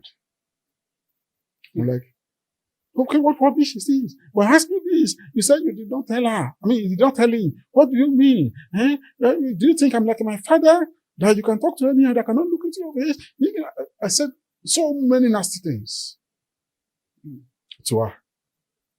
Because I was trying to be a good husband. Well, now I realize it was a very big mistake. Because up to today, I don't think that matter. I think Mommy London, I don't know how to say that. She Laura because after that incident, me and my wife were cool. She didn't call her to apologize. She didn't, because it was like, but later when I now call friends, my friend, Professor Kola, then he was doing his master's in Manchester. He came to London, went to go and beg Mommy. Mommy was like, Yemi that grew up under my roof can never do what he did that there was a force behind it. So we shall apologize and everything, but I'm sure he'll worry him. So that was a crucial. Oh yeah, apologize to Mommy now. Mommy, ọmọdé ló ṣe mí, ẹ má bínú o. Ẹ jọ̀ọ́ torí Ọlọ́run, ẹ foríjì mi. Mommy London, on his behalf, we apologize to you. He's sorry, now he knows better. Ẹ jọ̀ọ́ ẹ má bínú, àgbà yín á dalẹ̀, ẹ pẹ́ fún wa, lágbára Ọlọ́run, ẹ ò ní fojú sunkún kankan nínú gbogbo wa. He's really sorry, and the whole world is saying, we're sorry. Okay, please go ahead so we can start rounding up. What now happened? So when she now started working in that company, then I was now doing direct cleaning. Money was not flowing like before. We're just managing. I was still able to pay my bills in the house, but not so comfortable. So one day she just came back and she was like, Daddy, maybe you are the husband of this or something. I'm like, yes. So we need to write down all our bills. So she wrote everything down. I said, so I'm supposed to be your assistant. I said, I know. So you'll be paying 70% and she'll be doing 30%. I'm like, okay, no problem. Okay, but I know, I'm like, why is my wife doing this? But no problem. I had no choice. So I was doing the 70%, but it was tough. It got so bad that we rush a woman. You know that when a master suffering, the first thing that we get, I could not buy personal things anymore. Everything I was making, I was just using it for the house. I stopped going out to meet friends. I stopped interacting. I was just there. And because of where I was coming from, my story, I could not even relate with my family people. You understand? Because it's like I was doing everything. This marriage must not break. Do you understand? So I was doing everything. So then the next stage is, normally she will get home 7:30. Start getting home like 11 p.m. Start getting home like 11 p.m. I was complaining, what are you doing? Then she stopped eating her own. Because all along we've always had house help. So house help will take care of my daughter and all that. She will get home like 11:30. From 7, if I call her phone, she won't pick. What is this? She will say, unless I get her a new job. And she will say, or if I want her to stay at home, I must be paying her the 140,000. That's her salary. I don't have the 140,000. Started doing that. Then after having our first child in 2007, we could not have another child until 2012. Because getting to Nigeria, our sex life became terrible the more. So, and our father, our parents, they were always telling me, Daddy Moyi, you need to have another child. So when it was December 2011, we went to their house. And I said, Daddy, I want to see you. I'm not called our father's man. So I'm not the one that is stopping us from having another child, though. She is. This has been happening for years. So it is whenever it's convenient for her. So, Daddy, if you want us to have another child, you need to talk to your daughter. So, her dad and mom, they called her. They were begging her. So she had begged her. So that was why she was able to conceive in 2012. And we had our second child in November 2012. But immediately after having a second child, in the office, they gave her 3 months maternity. And as at this time, that man that happened to be a boss and sent his wife and child to America. So this man now became a bachelor in Nigeria and is a multimillionaire in his 40s as at that time. So he became a bachelor. So many times, my wife will cook his food in my house, like bowls of soup and everything. When I question why, she will say it's because the man wants to give the job to a chef. And because we are struggling financially, so she's trying to do it so that she will to get paid. So that's the excuse. Get extra cash at least. Yeah. So whenever she gets home 11:30, I'm like, what is happening? She will say the transportation from Barak or to Lere to K2, she's saving it. So she will wait for the Oga. The man was living in Ogudu then to drop her in Ogudu. So from Ogudu, that she's saving little cash. So everything she was doing, so whenever I complain, she will There's an excuse. Okay. So that was got it. So after my second child, during that 3 months, after like 1 month, my wife will leave the house 6 p.m. She will have her bath, leave the house, and say she's going to meet her Oga. That's a lot of things are happening in the office that the Oga needs to brief her. So she will leave my son with the house help. Then it was Nika. So the first 1 week, I was comfortable, no problem. But after I started questioning, why? Where are you guys meeting? She said, Mr. Biggs or you want Eatery in Ogudu. I said, okay. What if any of my friends should walk in and see every day? What is this? He said that his work, that I started to weekend as well. So Saturday by 2, she'll make up. They will go out. Sunday, the same thing. I was feeling like something is wrong. So I was complaining to the parents. They were begging me to stay calm and everything is fine. It got to a point that she stopped eating her own. All right. So why are you not eating? She said that she's dieting. Okay, dieting. So at least if it's small, you need to know the quality of the food the house help is giving your children and even your husband. She said no. I complained to the parents again. Later she confessed. She said whenever she goes, she buys food for the oga, she will buy her own. So that's why she stopped eating her own. Then again, her skirt started becoming extra short, too short. I started complaining I said, one day I said, bend down and take this thing. Are you not seducing your boss with all these things you're wearing? When I told the parent, she said, ask my husband, she's the first person to buy her a short skirt. Because while in school, she was not wearing a short skirt. She was always wearing a long skirt. Right? So when we got to London, I bought her her first short skirt, and she was like, she cannot wear it. I'm like, why? She said, I can't see that she has a K leg. I'm like, K leg. I'm not seeing a K leg. I started Googling. I started mentioning some names before. I'm like, this actress has a K leg. This actress, and they're wearing this. So I gave her the courage. So when she mentioned that, her mother now says, because you don't have money again, that's why you are feeling threatened that she allow her to have her way. Okay. So this man was very smart about what he did. So what he did was that he gave my wife access to his GTB accounts. So she's the one that has the token, has the app. So whenever he wants to send money to anybody, just call her, Victoria, Tokubo, send 1 million to so person. Send so. So she was the one sending all those money. So she might not be able to spend the man's money, but she had access to it. And that 500,000 naira that the man is supposed to be paying every 6 months, the man was not paying it. So the one was holding the money.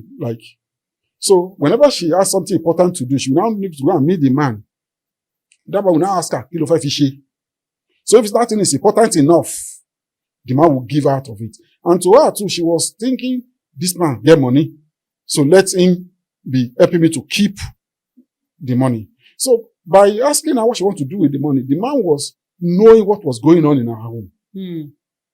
Maybe, for example, maybe you want to pay a rent now, and the money is maybe 100,000 or 200,000, and it's so important. So the man will now ask, she will now need to say it, so the man will now give her the money. So the man was now knowing everything that was happening in our home.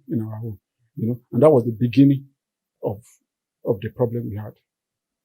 Okay.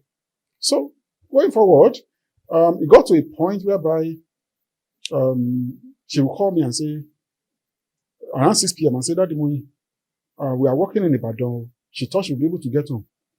And unfortunately cannot get home. So she's sleeping there till the following day. And I'll be like, okay, no problem. She continued that. So one day, she called me that she was not coming home. And the following day was her daughter's birthday. So at 6 a.m., she has called the daughter to pray for the daughter. So then around 7, I now told her, I said, where are you guys now? She said they are still in the hotel in Ibadan. That they will soon start coming. I said, no problem. So when it was 7:30, I now called her just to have a chat with her. Then I now heard a man's voice behind her, who happens to be a voice I know very well. That man happens to be the manager, one of their workers in their office. That man was saying, Ekaro, good morning, that kind of thing. And I'm like, is that not Mr. So talking behind you? And you say you are still in Ibadan. He said, it's not. I said, I have his number, I will call him. He said, no, that immediately we finish talking around 6. They just move out from the hotel and they are now in the office in Sule. I said, I'm lying. I said, even if you leave K2, that time, old dog was much. It's not possible for you to get to Sule in 1.5 hours.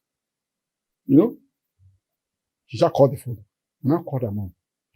And I told her mom that, Mommy, Tokumba has been doing this for a long time. She will tell me they are working in Ibadan, they can't get home. Today, I find out that she didn't go to any Ibadan. Probably she slept somewhere in Lagos, right? Because this and this happened. And I find out. The mother now said that I should please bear with her. After all, she has given me a boy and a girl.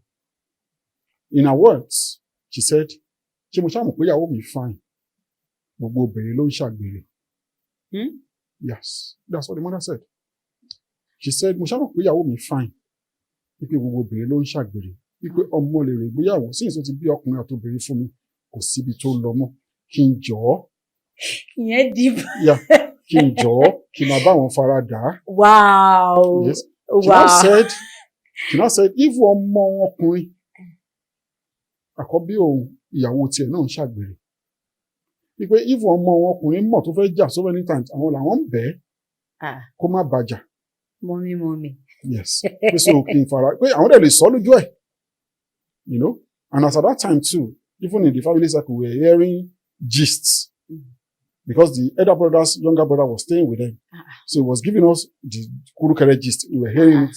So when mommy said that to me, and somebody who does not have anybody to talk to, after the call, I calmed down like, is this true? Maybe it's me that is to get pepper body or something like, maybe I need to calm down. But because this first son that they are talking that the Yahweh is doing Agbere is a millionaire. I mean, I don't have much anymore. So if the wife of somebody who has money is doing it and is not fighting, so maybe it's not matter. I should just accept it. Wow. You know? So she got home that day and I hugged her. She was shocked. That's cowboy. Right? Wow, lad. Yeah. Okay. She was shocked. She was looking at me like maybe there's a knife behind me or something. And I told her what her mother said. And I said, so maybe I should love you more. This is unbelievable. Yeah. That's what I faced. No, something is not right. Yeah. So, you know, when you are just there, I don't have anybody to have any conversation with. I was just there. And because I see her as my life, but there's nothing about me that she didn't know. And because I never in my head thought of one day I'll be separated. And it's never occurred to me. Okay. Right? So I was thinking, because I didn't go with my parents, I don't want that to happen to my children. So I was ready to sacrifice. At a point, when she got deep into it, I was like, even if you are doing it, just don't let me know. You understand? I would take it. You understand? It was that bad. You know?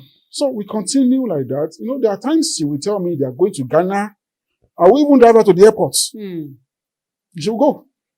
You know, at a point, they said they were working with Adebayo they were building some markets in Elisha when Adebayo was the governor. So every Easter, my wife will leave home on Good Friday and come back after Easter on Tuesday evening. From that travel, she will go to work, come back. She will say, she and our guy want to go and see Adebayo in Osun State. And during holidays, the only time they can see him. And she will pack her bag and go on Friday, Good Friday, after, and I won't see her until Tuesday. She did that for 3 years. It was the third year that I said, I won't take it again. And I'll pick up a call. I called the boss. And the man blasted me on the phone. And the man said something that I can never forget. The man said,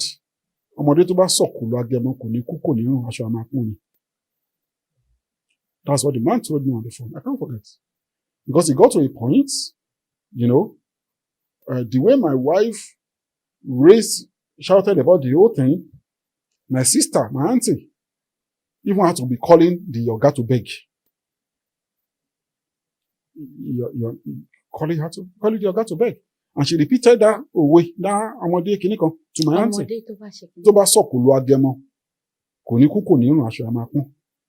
That is to say, for me to confront him, I won't die, but I will never make it like Ashomi Mama. That's what the man told me on the phone. Later, family intervened in that fight, and we settled everything. And that happened around 2013.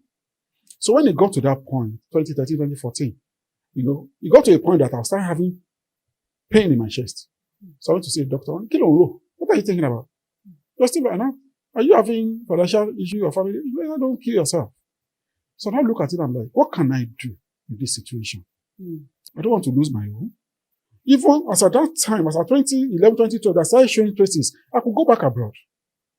But the love, say, I don't want to leave my daughter. I just want us to grow up together. I didn't go. Because I raised it to her, like, maybe I should travel. I said, I don't go. And I will be fine. So I said, okay. And I started calling friends of mine. The one in Port Harcourt, the one in Abuja, the one in Akure, that please, guys, let me get a job outside Lagos. I want to leave Lagos. In my head, I thought, if I'm not seeing what she was doing, right, probably I will live longer. You understand? At least maybe I'll be coming home every 2 weeks. And maybe she will be okay. Then, whenever I'm at home. Right? So I didn't know that I was throwing petrol to fire. So that's how a friend of mine got me a job in Lapo Microfinance in Ore, Ondo State. But the job is a very funny job. But I was ready to take it. Because I just wanted to leave Lagos. So the job was a driving job. Right?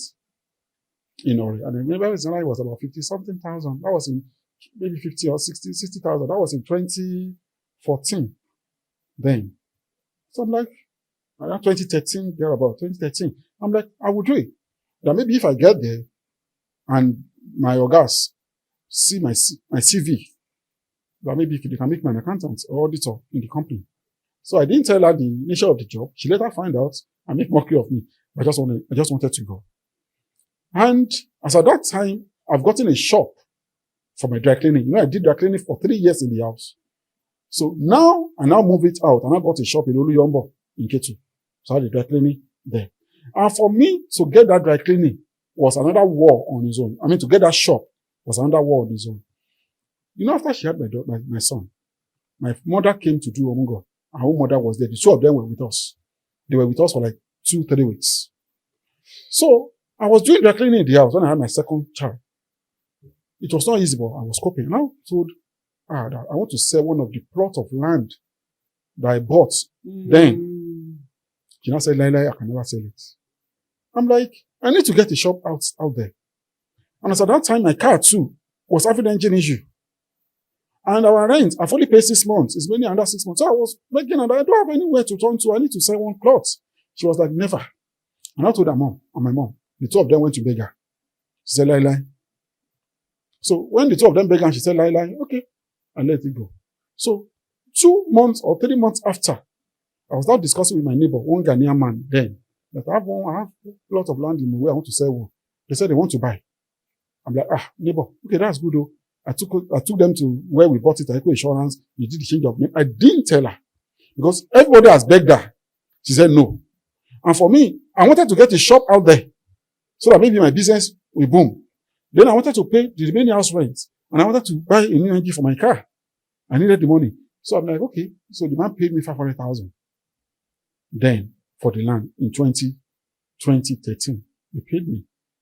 So I got the shop. I bought a new engine in my car. I paid the rent. She was not asking, Daddy, when you see money, and she's a very inquisitive lady. And there's no way I can lie to her. So I told her, no, I eventually lied. And I told her, I said, my neighbor, that man, borrowed me. And I said, that's nice, that's good. So I thought it would end there. She didn't go and meet the neighbor, Gogo. She went to go and meet the wife days later. And asked the wife, say, thank you for borrowing my husband money. So the wife was like, no, we didn't borrow your husband money. He sold a land to us. He was like, thank, that's fine. So the following day, I was sleeping. She just woke me up. Go. Then I woke up. Then she gave me a letter and said I should sign. Written by a lawyer. That the other plot belongs to her. When I saw the one. So when I saw the letter, I'm like, what's this? She said she said Mr. So borrowed the money. That she has gone to meet the wife and she found out that I sold one of the plot of land. And so I should sign now that the other one is her own. And see lawyers letter and everything. I'm like, that my plan was that when everything is calm, I will take you out. I will beg you. I will explain to you. After all, the 500K, I got a shop from it. I repaired our car, the engine, and I paid the remaining 150 for our house. Then the rent was 300 in Ketu. I said, so not that I used the money for myself. It was used for this. Because never, she's not having it. That I must convert. She just started causing everything. Like, in the shop, a lot of causes like that. She started already causing something. For the first time, I was forced to slap her. Because for me, I thought everything I was doing then was for the house. As in, I didn't spend this money for myself. So stopped her. She ran out of the house. Every neighbor came in. And I told them, why this thing, the money I'm making from it, am I not going to be using it to take care of the house? Why will you be saying, well, we know me, Nigeria, everything? She went to her parents' house because of that. So later family came in. And when family came in, they appeased. My family scolded me. No matter what a woman does, you don't raise. I'm like, I'm not that kind of person, but it was painful. They scolded me. I became the Jebibo. No matter what she has done, for this that you have done, Otijebi. So the child begged her. She came back home. So when she got back home, so the family did not support that I should change the name of the land to her own, to her name. But after like 1 week again, she woke me up and said, if you are not changing that thing, there will be hell in this house. So I should make the house hell for me. And when you love, this love is a thing, When you love someone, not talking to her for 2 hours is a problem for me. Even though she was doing everything she was doing.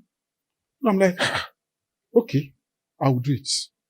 Because in my head, I'm thinking, although I should be bad, God can still answer my prayer. I can still buy more than this. If this will let me have peace in the house. I went to Aiko Insurance. In fact, I remember the day I went to meet Mr. JJ. The man's name is JJ. And I told the man, I want to change the name from Mr. and Mrs. to. She was like, are you sure? The man was looking at me as if something is wrong. I did it. And I collected the paper and I gave it to her. She said, I just want to change to my name so that you won't be able to sell it again. That is still our property. We still both own it, but if it's in her name, I won't be able to sell it again if anything happens to me. I said, okay. I gave it just to have peace. In fact, my family did not know that. Yes, some people still ask me, Daddy, Mr. Daddy, I say it's still there. In fact, I don't know where it is. I don't know the state. I've not been there again. I don't know. Maybe she has sold it because later she bought another land in Mowe. And before we parted ways in 2018, what you call it, she has finished building the house. And I could remember at a point when I was complaining again, the mother was begging me and saying, she's just trying to make her Oga build the house for her and me. I should just be patient.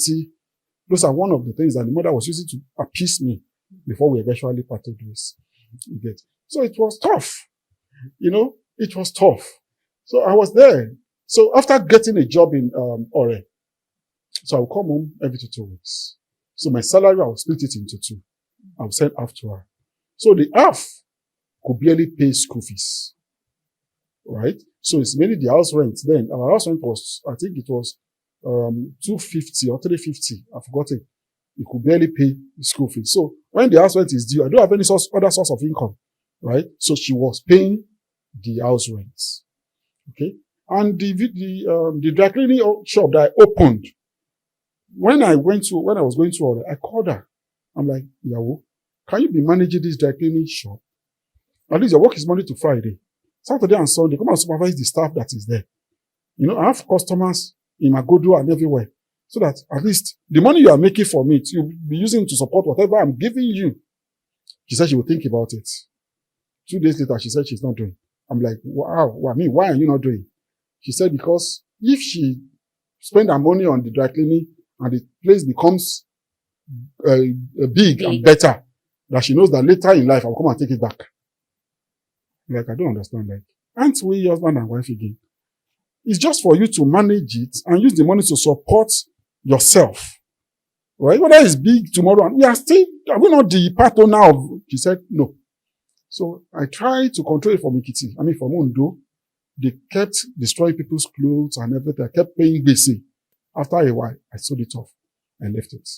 But when I was in Ore, whenever I call her in the evening, I want to speak to her children, she will say they have slept. In the morning, she will say they are having their bath, they are busy. So many times I will call. I never got to speak to my kids. So the house help too. I will call the house help. That one will never pick my call. I was wondering why. So it got to the peak. I had to call the father. I'm like, house help is not picking my call.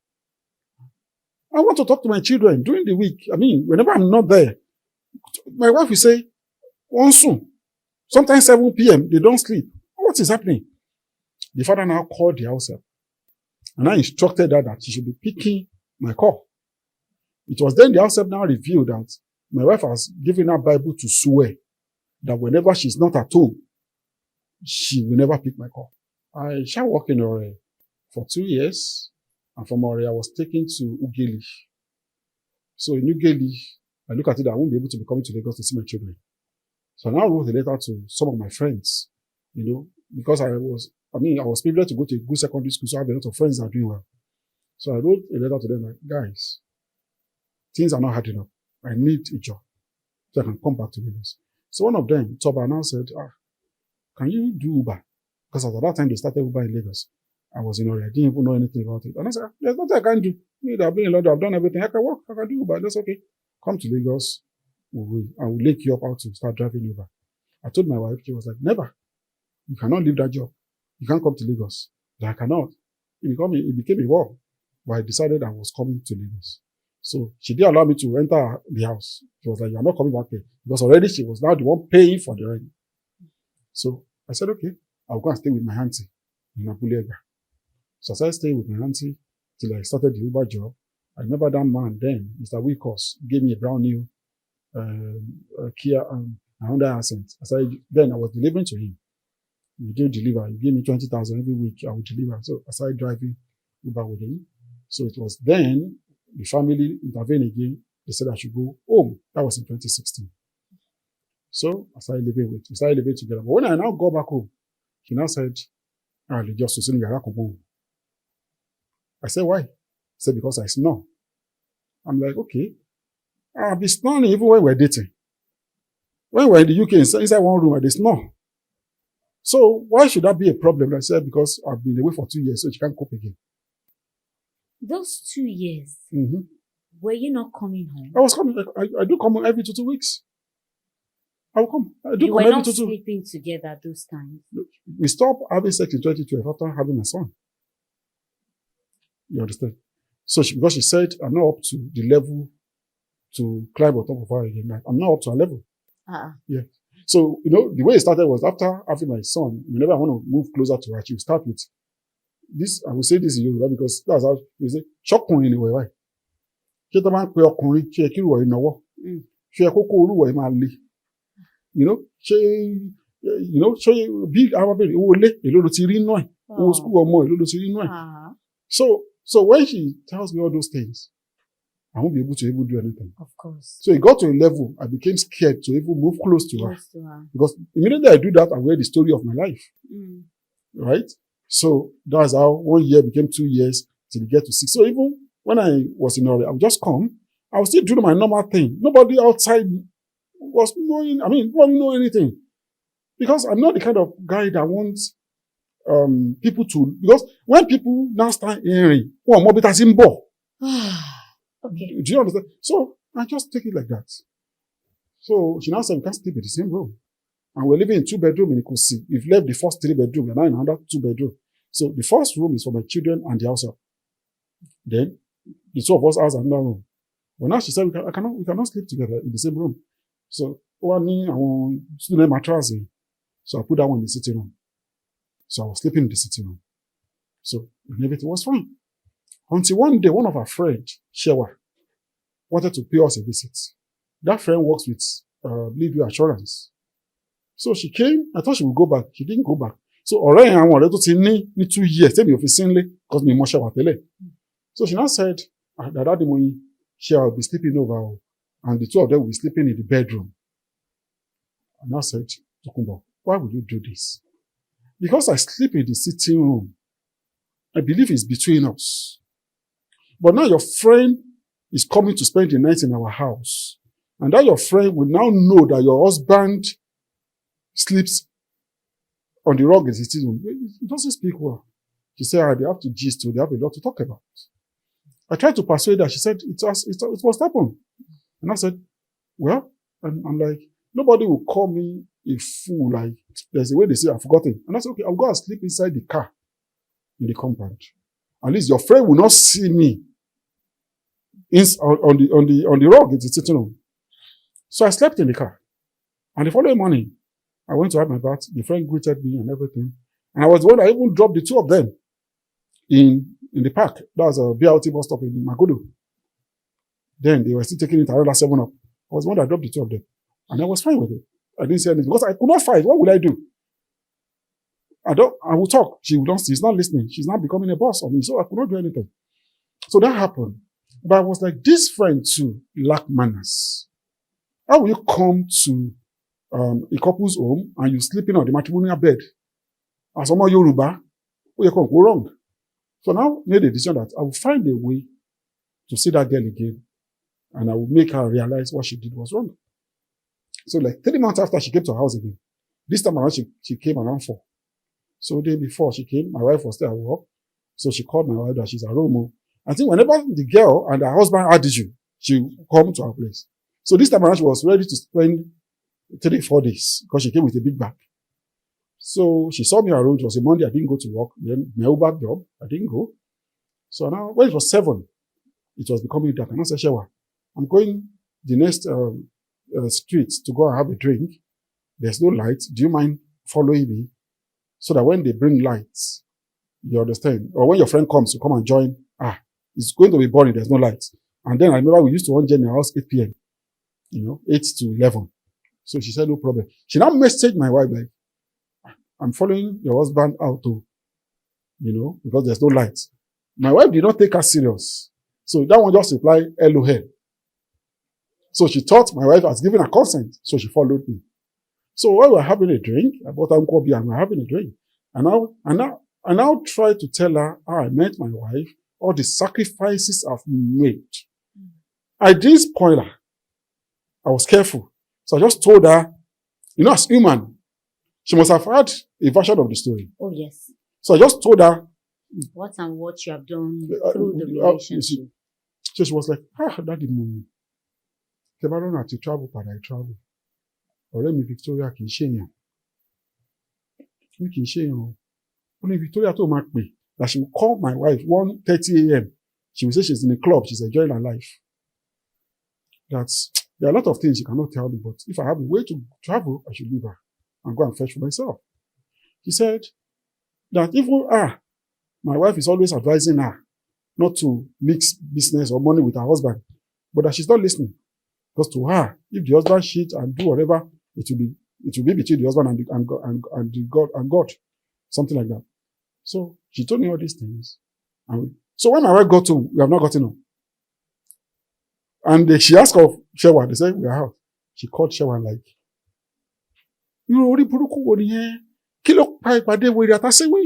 she started cursing the friend on the phone.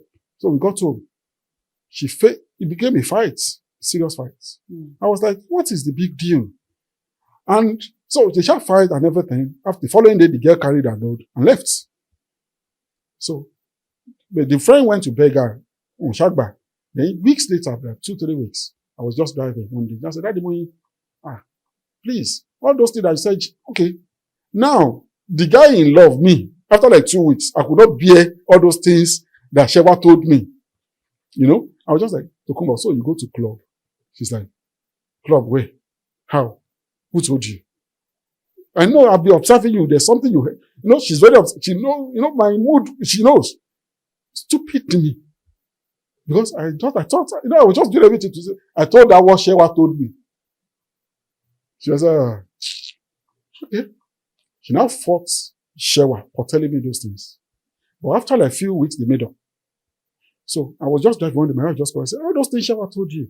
Can you just repeat it again? I didn't know that Shewa was with her. I was on speaker.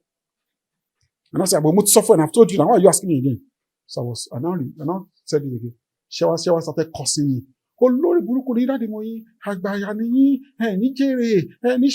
And my wife was beside her. I had to call the call. After a few hours, I said to Kuba, you are there. Your friend was really causes on me. So you deserve even more. Kiniko, what would I do? I still went home. Still, everything is fine. Right? So, on my 40th birthday, a day to my 40th, I got home. I saw my daughter breathing heavily. My first child. I'm like, because I drop them in school every morning. Can't you? I don't know. I drop them every morning. So, and I called her. I met her at her room because it's strange. She will get home 11:30. I said, what happened to my daughter? I said, they called her from the office too. It's like, and she has taken her to the pharmacy. They said she has asthma. I said, asthma. How? And I called the house there. How? What happened to Moyi? Is it how she's breathing? And she came back from school, blah, blah, blah. The answer was like, when she came back, the answer was trying to talk. My wife just come and say, "Today I've told you not to talk to anybody in this house unless I give you the authority." So I was furious. I was like, "Are you okay?" And now move close to her. Now I was using my head to push her nose. Like, "Are you okay? Are you okay? This is my daughter we're talking about. If anything happens to her, am I not going to be involved?" So she just ran out of the house. So friend, no, me, Abi, you want to beat me, Abi? She didn't sleep in the house that night. The following day, they called me from K2 police station, which happens to be September 20, 2017, or my 40th. So I got there. I went there with a toothbrush and a few clothes. Like, okay, if you told who want to detain me, no matter. When I got there, I stated my case. And a boss knows people, so they're talking to the guy of the police there. I stated my case. I didn't beat her. I was just, because of what she said, I was furious. I was using my head to push her nose. I didn't beat her. He said that's attempt domestic violence. I said, thank God you did beat her. That because the God state is against this, and he said, okay, no problem. And I said, but they can't release me until one of my family member, my friend, come to bail. I have to call my auntie, the one in Abulegba, and one of my friends that went to secondary school together, Kefash. That one stays in Magodo side. He came. So, and they bailed me. I went home. Everything was fine. So, rounding up, there are a few things that happened that will surprise you as well. Despite all these things, not to be together, everything she was doing, I was still trying to be a good man because I wanted to save my home. I sent you some messages that I wrote to Murayo Afolabi Brown. Then they were talking that men should speak up. So I wrote her a mail. I wrote Uwa. They were doing your view together, right? That they should please come and save my home. If you see the mail I sent to them. There was a time, when bills was the problem. I was looking for work everywhere to add to my work. I wanted to work in Lagos National Revenue Service because I had a friend that was working there. I did everything. They said, until I know a senator, or I know Ashiwaju, or I know Oba of Lagos. I didn't know any of them. I had to send. Then I remember Gbenga was always working for them. I sent him a mail to please help me. Right? At a point, I took her to Daystar. They have this thing they do for family counseling around Magodo Road. I went there to go and call them to help me. And they called her. They gave us questionnaire and they said that that nature is the kind of person that does not need a push to get things done. That me, I'm the kind of person that need a push, to get things done. They're more of a family person. I'm the one the children will love more. She's the kind of person that her work is more important to her. She will do everything to save her job. That's all we're supposed to complement each other. So they advised her. But whenever we go to all those things, so I did everything in order to see that I'm not going to leave this marriage, even without sex then. Because I'm like, I want my children to go, Gary, I want us to drink it together. So we have a bond. I said, my children. So in 2016, she was doing birthday. Despite all this, I went to collectibles. I bought her a very fine dress. I gave it to her. And I told my daughter, when it's 12, give it to your mom. I'm going out, doing my Uber thing. And when it was 12, my daughter gave her. I got home around 1. I'm like, babe, happy birthday. Let's go out to Domino and go and eat pizza or whatever. She was like, Daddy Moyi, she has a job she wants to go and do overnight of her birthday, which is Sunday. I remember it was a Sunday. Overnight job. Yeah, she said she has a job because she later learns makeup along the line. So she does makeup over the weekend. And whenever she's doing this makeup, despite our tension, I'm the one that will drive her to the makeup place. I will stay in the car for 2 hours till she finished doing the makeup. Or not to me, she was telling other people, all those people that I'm a driver. You understand? I will stay inside. So she now said she has a job overnight. And I said, okay, no problem. So when Domino were eating and everything, she just received a message there, the errors of BlackBerry. And said, that's when I'm going. And she took a bite, go and meet the person, and she left. That night I could not sleep on the bed. I was just rolling on the bed. Because I understand what was going on. But I could not do anything. I was powerless. I know my family are not there for me. You understand anymore? Because of her. Right? And nobody to turn to. So I was just there. In 2018, to wrap up again, on her birthday, that was what now caused the breakup. 2018, I did birthday for her. I bought her a cake. Worth 25,000 then. It has 2 bellies branded in her name. So I paid somebody to go and deliver it in her office, and it was given to her. And she loved it, despite all attention. And 2 p.m. that day, I called her. Babe, let me come and take you out. She said, no, you can't take me out. Our boss friend is taking her out. I'm like, although guy, I don't understand. I'm your husband. She said, we can always do our own another time now. I tried, but she said no. It was tough. You know, all these things, you will get home. I remember one of my favorite songs in this era was Pomile, Baby Pomile. I was playing that song back to back in my car. I will get home, I'll be playing that song back to back. Because all I wanted was, even if you're going to do this thing, just give me some respect as your husband. You know? But she wasn't doing that. So when it was that 2018, after doing that kick and everything, no problem. It was July, around June, July, my children wanted to do their final exam. So the school sent me a message and said that if I don't pay the remaining balance of 25,000 naira, they will not allow the children to sit for exam. They know me in their school. My daughter has been there since 2009. So, and I called her and said, babe, they wrote a mail. They sent me a mail from the school. Their school fee remained 25,000. It was 250 per term. That's the third term. That time, that means in that session, I paid about 725,000. It was really 25. I'm like, but don't worry. I will go with them to school tomorrow to go and explain to the proprietors. No problem. I'll pay. Because my car had issue. I said, no, the Buruku, they tell her mommy to see school. You walk, can you call? You feel about dog you tell mommy. Your mommy call no one. Can you call?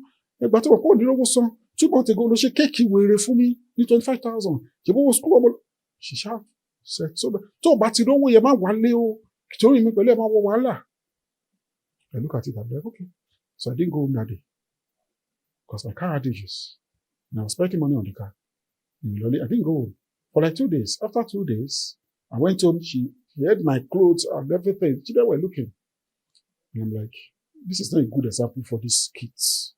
And I could remember my daughter has asked me one time, Daddy, can mommy beat you? She will just be abusing you. And you not talk. And I could remember a joke my son said one day, because when she went to her mommy's house, and she was saying, Mommy, this is my room. This is Mommy's room. Daddy will sleep in the parlor. Because that's what she saw us doing. So all those things. But while I work with you, I now look at it. And now there's a friend of mine, Kenny, that I'm always telling everything I was going through. Because I've attempted suicide like 3 times. Because sometimes I will look at it, I'm like, I guess right. Because I'm like, I started well. Right? I started well. I remember I had a meeting with Yemi Awomodun in Elephant and Castle in 2007 for movie projects that were discussing. I wanted to finance it then. I remember my mommy, big mommy, Sobu Ademola in plane. And gave me his number. And I called him. I was supposed to meet in Ibadan when I came home. So I'm looking at, and I thought my wife should be she knows everything. She'll be my comfort zone. But Toba Bumi, and I know what I will say that will pay you, and I want you to beat me so that I can lock you up in jail. Ew. Right? She will say, what will she do? She got to say, "Ben, she lose she." She might want to join law school. She will only make no journey. She be Biola ni a manager in Samsung. She be Kola ni a professor. She will say all those things. Toba Bumi, Toba lobby, you lobby she join. I'll be thinking, kilo. You know? What's a good for babe? Not everything what I told you. I just want to get to $1 $5. I mean, it's a lot. Money, Joma Jekili down. To them, money. I don't want to I want to fun. Chalk, he survived me. So he got to pick. I had to leave the house. I left the house 2018 July. So I left. I started staying in my car for a while. Before I now moved to Abuleba. So my initial plan was still stay there for 6 months. Maybe I'm more Jimmy. Or school tí mò ń san àtàwọn nǹkan tí mò ń ṣe bí wọ́n máa mú ìfẹ́ tẹ̀ bí mò ń tọ́ra mi. So after 6 months, she didn't call me. Her parents did not call. Nobody called. Right? I could not tell my family as well. Okay? So after 6 months, and I called her. So, ṣó ṣì náà ni? Kí ló ń pè mí fún? Èmi ti lẹ obituary káàkiri pé ó ti kú. Ìfá mo ti lọ sí school àwọn ọmọ pé ó ti kú. Bí tó bá rí ẹ pé ghost ni. You know? So, kí ló pè fún? Wọ́n ní, so ò tí fi ìwà yìí náà lẹ̀. Mo rò pé ó máa ti rọ̀ lára ẹni. Wọ́n ní, okay, the thing is this.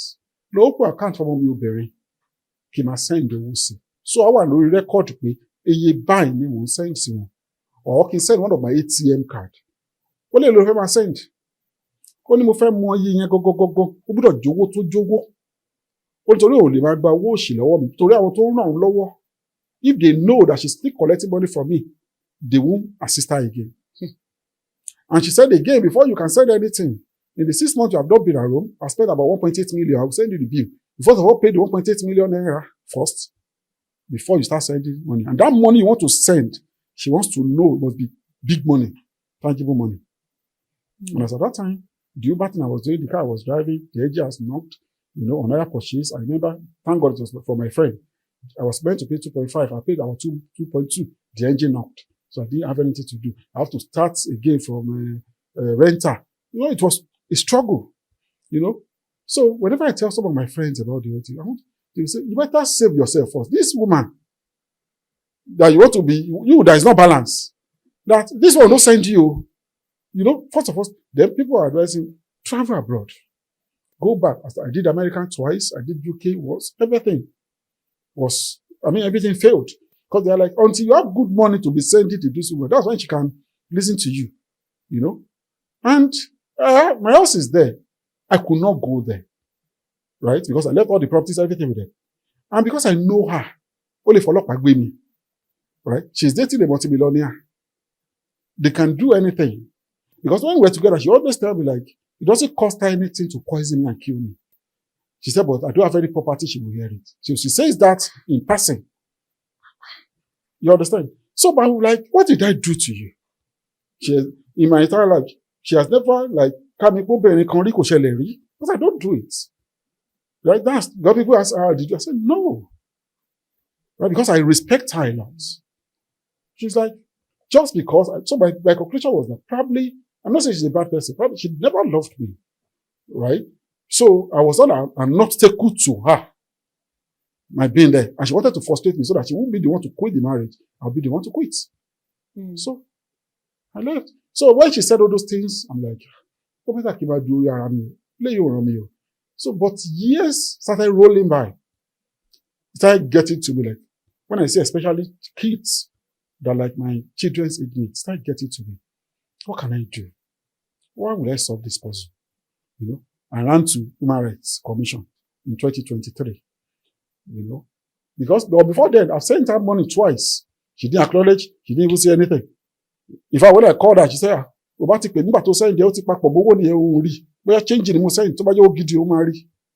tried to reach out, but she was, so it's okay, the Human Rights Commission. So they called her for 6 months. She didn't turn up. But eventually, she came because she blasted them and all that. She came. And when she came, the child begged her and everything. Okay. What is the decision of things? She said she's owing 500,000 for school fees of the children. And the new one again is 500,000. That's why I have to pay because they begged her that all the bills you spent, let it go. She now said I have to pay 1 million naira for the school fees, at least to start with. Those people now said, can I see it? I said, I will try. They said, okay, pay her the 1 million. From there, you start paying the other school fees. I said, okay. So we left the place. A week or 2 weeks after, I sent her 200,000 naira. Then I could not pay the 1 million naira that she asked for. Because at that time, this traveling care worker, I don't know what they call it now. The thing, I spent a lot of money on that. So that one did not succeed. Because I'm like, I need to leave so that I can work and get more money and pay this woman. So, but when it was now last year, November, because in August, I was robbed in K2 that they wanted to snatch my car. So God saved me. September, I was sick for 2 weeks. But I almost slumped. It was a passerby that saved me. I was in the hospital for 2 weeks. Then in November, I had an accident. I now look at it and I'm like, Jenny, you will die through away. You understand? Find a way to make peace with this woman so I can see your children. That if you die, everything dies. And I called her and I begged her for 1 hour. Me low, but I can be sending you 100,000 naira. Joe, my manager, she said, oh, well, she didn't answer. So immediately we finished talking, like a day after, I sent her 50K. Use it to buy fuel in your car. Please. Just to make peace.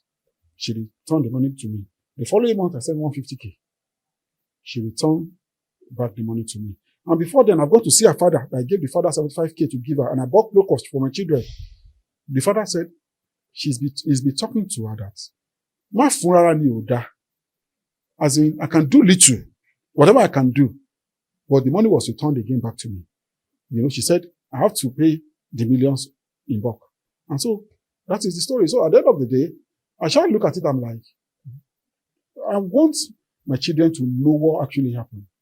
Because somebody that is their neighbor said, she was talking to my son, that I saw your dad. My son said, I don't want to hear anything about my dad. All right? And the same thing, my daughter. So I'm like, I know she must have told them so many things. She must have poisoned their mind because she's a very toxic person. I know she's very violent, like not only bossy, she will me. You know, I know she must have told them so many things. But if anything happens to her, right? Because I'm not seeing them now for 7 years. Because my first child, for what I know now, she's in the university. Right? You don't know where they are? Okay. From what I gathered from one source in their house, she said she's in Caleb University. All right. But I've met some Caleb students that have tried to ask about her because they said she's doing law in Caleb, which is in Magodo. So I've spoken to few of of the customers I have that are in that school. They will say they can't, I mean, they Google her name and everything, but they can't see. On social media, I can't find any of them. I know my son is still in SS2 or SS3 now. The problem now is you're unable to talk to them. Yeah, because she's not allowing me. And she has already poisoned the children's mind against me. Okay. All right. And again, what I was avoiding growing up, like, I want to grow up with my children. I don't want the same relationship I have with my parents to happen. It's exactly what is happening to me. Because now I don't know how we can build up. I mean, the 7 years that have not been together, we cannot recover it again. It's gone. You know? So it's like sometimes your fears in life comes back to haunt you. Yeah. I'm so sorry about all that you have gone through. I'm trying so because of time so that it will not be too long. But what do you want? So I want my children to hear my version of the story, to know what really happened. Because I don't know. I know she must have said so many things to them. But when you left home, they were not too young. My daughter was 11 then, because she turned 18 this year. And my daughter knows everything that was happening. Okay. Because I remember my daughter has once told me and said, Daddy, it's because you don't have money again. That's why my mom is following her boss. For me, like I said, I always say something. Maybe people always see it like it's not good. I'm like, I would advise my son not to really love a woman the way I always love. You understand? Because even up till now, I can't change myself. Anyway, whoever I'm dating, they will listen, they will see it. I still give my all. And they always ask me, like, with everything you've been through, I said, that's who I am. So I see myself more like a woman because I'm like my mom. I see myself more like a woman. I can't help it. That's who I am. And I believe the way I say the word, once you are like that, you are very vulnerable. They will always treat you bad. You understand? Because I know friends of mine that are very tough, like they don't send their wife, and their wife is running after them, and they're having a happy home up to today. So I don't know how the universe works like that. Okay? And again, probably there's a curse in my family. I don't know. Because why is it that what I always pray not to have? Do you understand? Like, I want to have a bond with my children and my family, you know, and see where I find myself. A lot of my ex-girlfriend, you always tell me, Yemi, so the thing is, you're only able to pick out the negative from your experience. There are always a positive side to everything that has happened to us in life. Okay. Well, the positive side that I can say for me is that, one, my growing up made me to be tough. Like, People who hear my story, they're supposed to put you in zoo. How are you able to survive all these things? And you are still, in fact, a lot of people will see me and they'll be like, are you sure it's that man? Because you never know I'm going through all these things outside. So I'm a very tough person. I try, no matter the problem, you understand, I try my best to just take it calm. I believe there will be nights after the morning. There will be morning after Maybe, the okay, there'll be night. morning after the night. So I take it like that. A lot of people will be like, yeah, so all this thing happened to you. Because it will never show in my face. I take all the problems, I take everything, I just move on. And up to today, I still believe something will happen. You understand? My story will change. By I God's don't grace. know I what will believe. happen, but I believe something will happen Okay. one day. Because of our time, what the first thing I want you to do, number one, is please, you need to see a therapist. It is very, very important. If we are not able to do anything, we're going to recommend one for you. I am a woman, but I feel that this is too much for any man to handle. I am not saying this is exactly how it happens. Like Yorubas will say, Agbejo enikonda, Agba ni. I don't want to be an Agba. Miss Tokumbo, I know at some point you'll be able to see this interview. I want you to know that we are not judging you. We're not in the marriage with you. It's okay if you feel like you want to come and say your side of the story. But please, I'm begging you, if it happens to a woman, by now we are advocating, regardless of what happens between you, let them see their children. That's what we'll always say if it's a woman. And if he's a man and he's willing to see his children, please let him see his children. Let him see the children. He's alive. You don't want to, now he has gone public. You don't want someday that they now say that, oh, you killed our father. You killed the father. You killed your husband. By God's grace, that will not be your portion. Please, I'm begging you in the name of God. I don't know the story. I know you will have a lot to say as well. I know, I understand. But I'm saying, regardless of what has happened, I hope that people will see this, family members, friends, colleagues, the world at large will see this and they will help us to beg you. They will beg on his behalf. Please. I'm not judging you like I'm saying, but because children are involved and you can hear all that he has said. I'm saying it again. You can come out and say your side of the story. You're always welcome. Please check the number here and send a message to us. Trust me, we'll welcome you. Please. Um, Mr. Please, what's your son name again? Giwa. Mr. Giwa. What and what can you do? What do you like to do now? Okay, presently, like I said, I'm an Uber driver. Uber driver. Yes, but I'm an accountant as well. An accountant. Okay. Yes. Okay. So, but in LC, Okay. that's why we are We are doing this. doing Uber.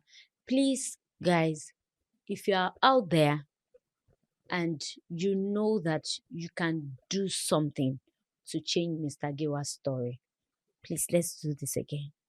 I feel for him as a woman. I feel for him as a mother. I am not a man, but I know what it is when a man is this down. Whatever we can do to change his story for good, please let's do it again. Number one, he has to go for therapy. We don't want to have men with this mindset in our society. I said, people always say like, if marriage is not working, you people should separate and all that. They always say it easily.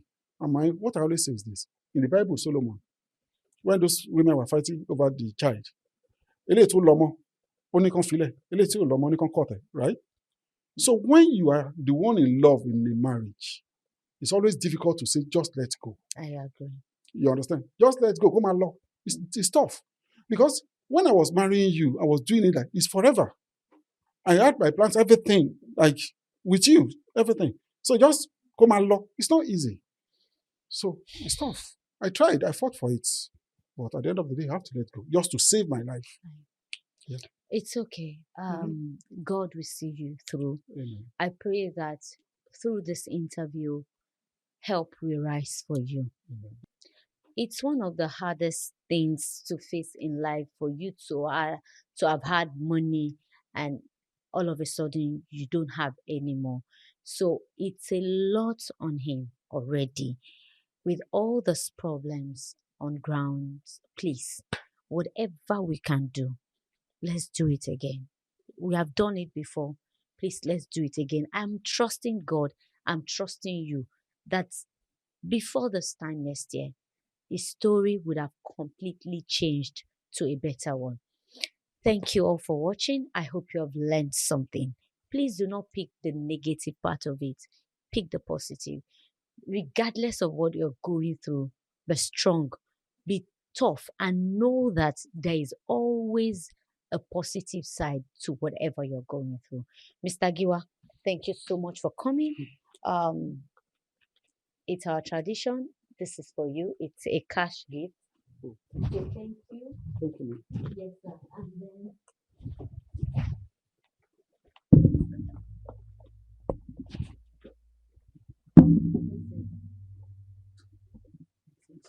also for you to say thank you. It's a bit heavy, right? And this is a food pack from just drop that one. Okay. So this is a food pack from Tam Cuisines to say thank you. It's just food inside. Just you're welcome. Thank All right, guys. I'm sorry this is a bit long. This is where we'll be saying goodbye. I hope you've learned something today. Please do not forget in whatever thing you're doing, put God first, be determined, and stay focused. We love and appreciate you. I am Abiola Adebayo. You can call me Dr. Biola or Dr. B, like you call me. I love you. I tell you, regardless of what the situation is, God knows best and He will sort you. Have a good day. Bye.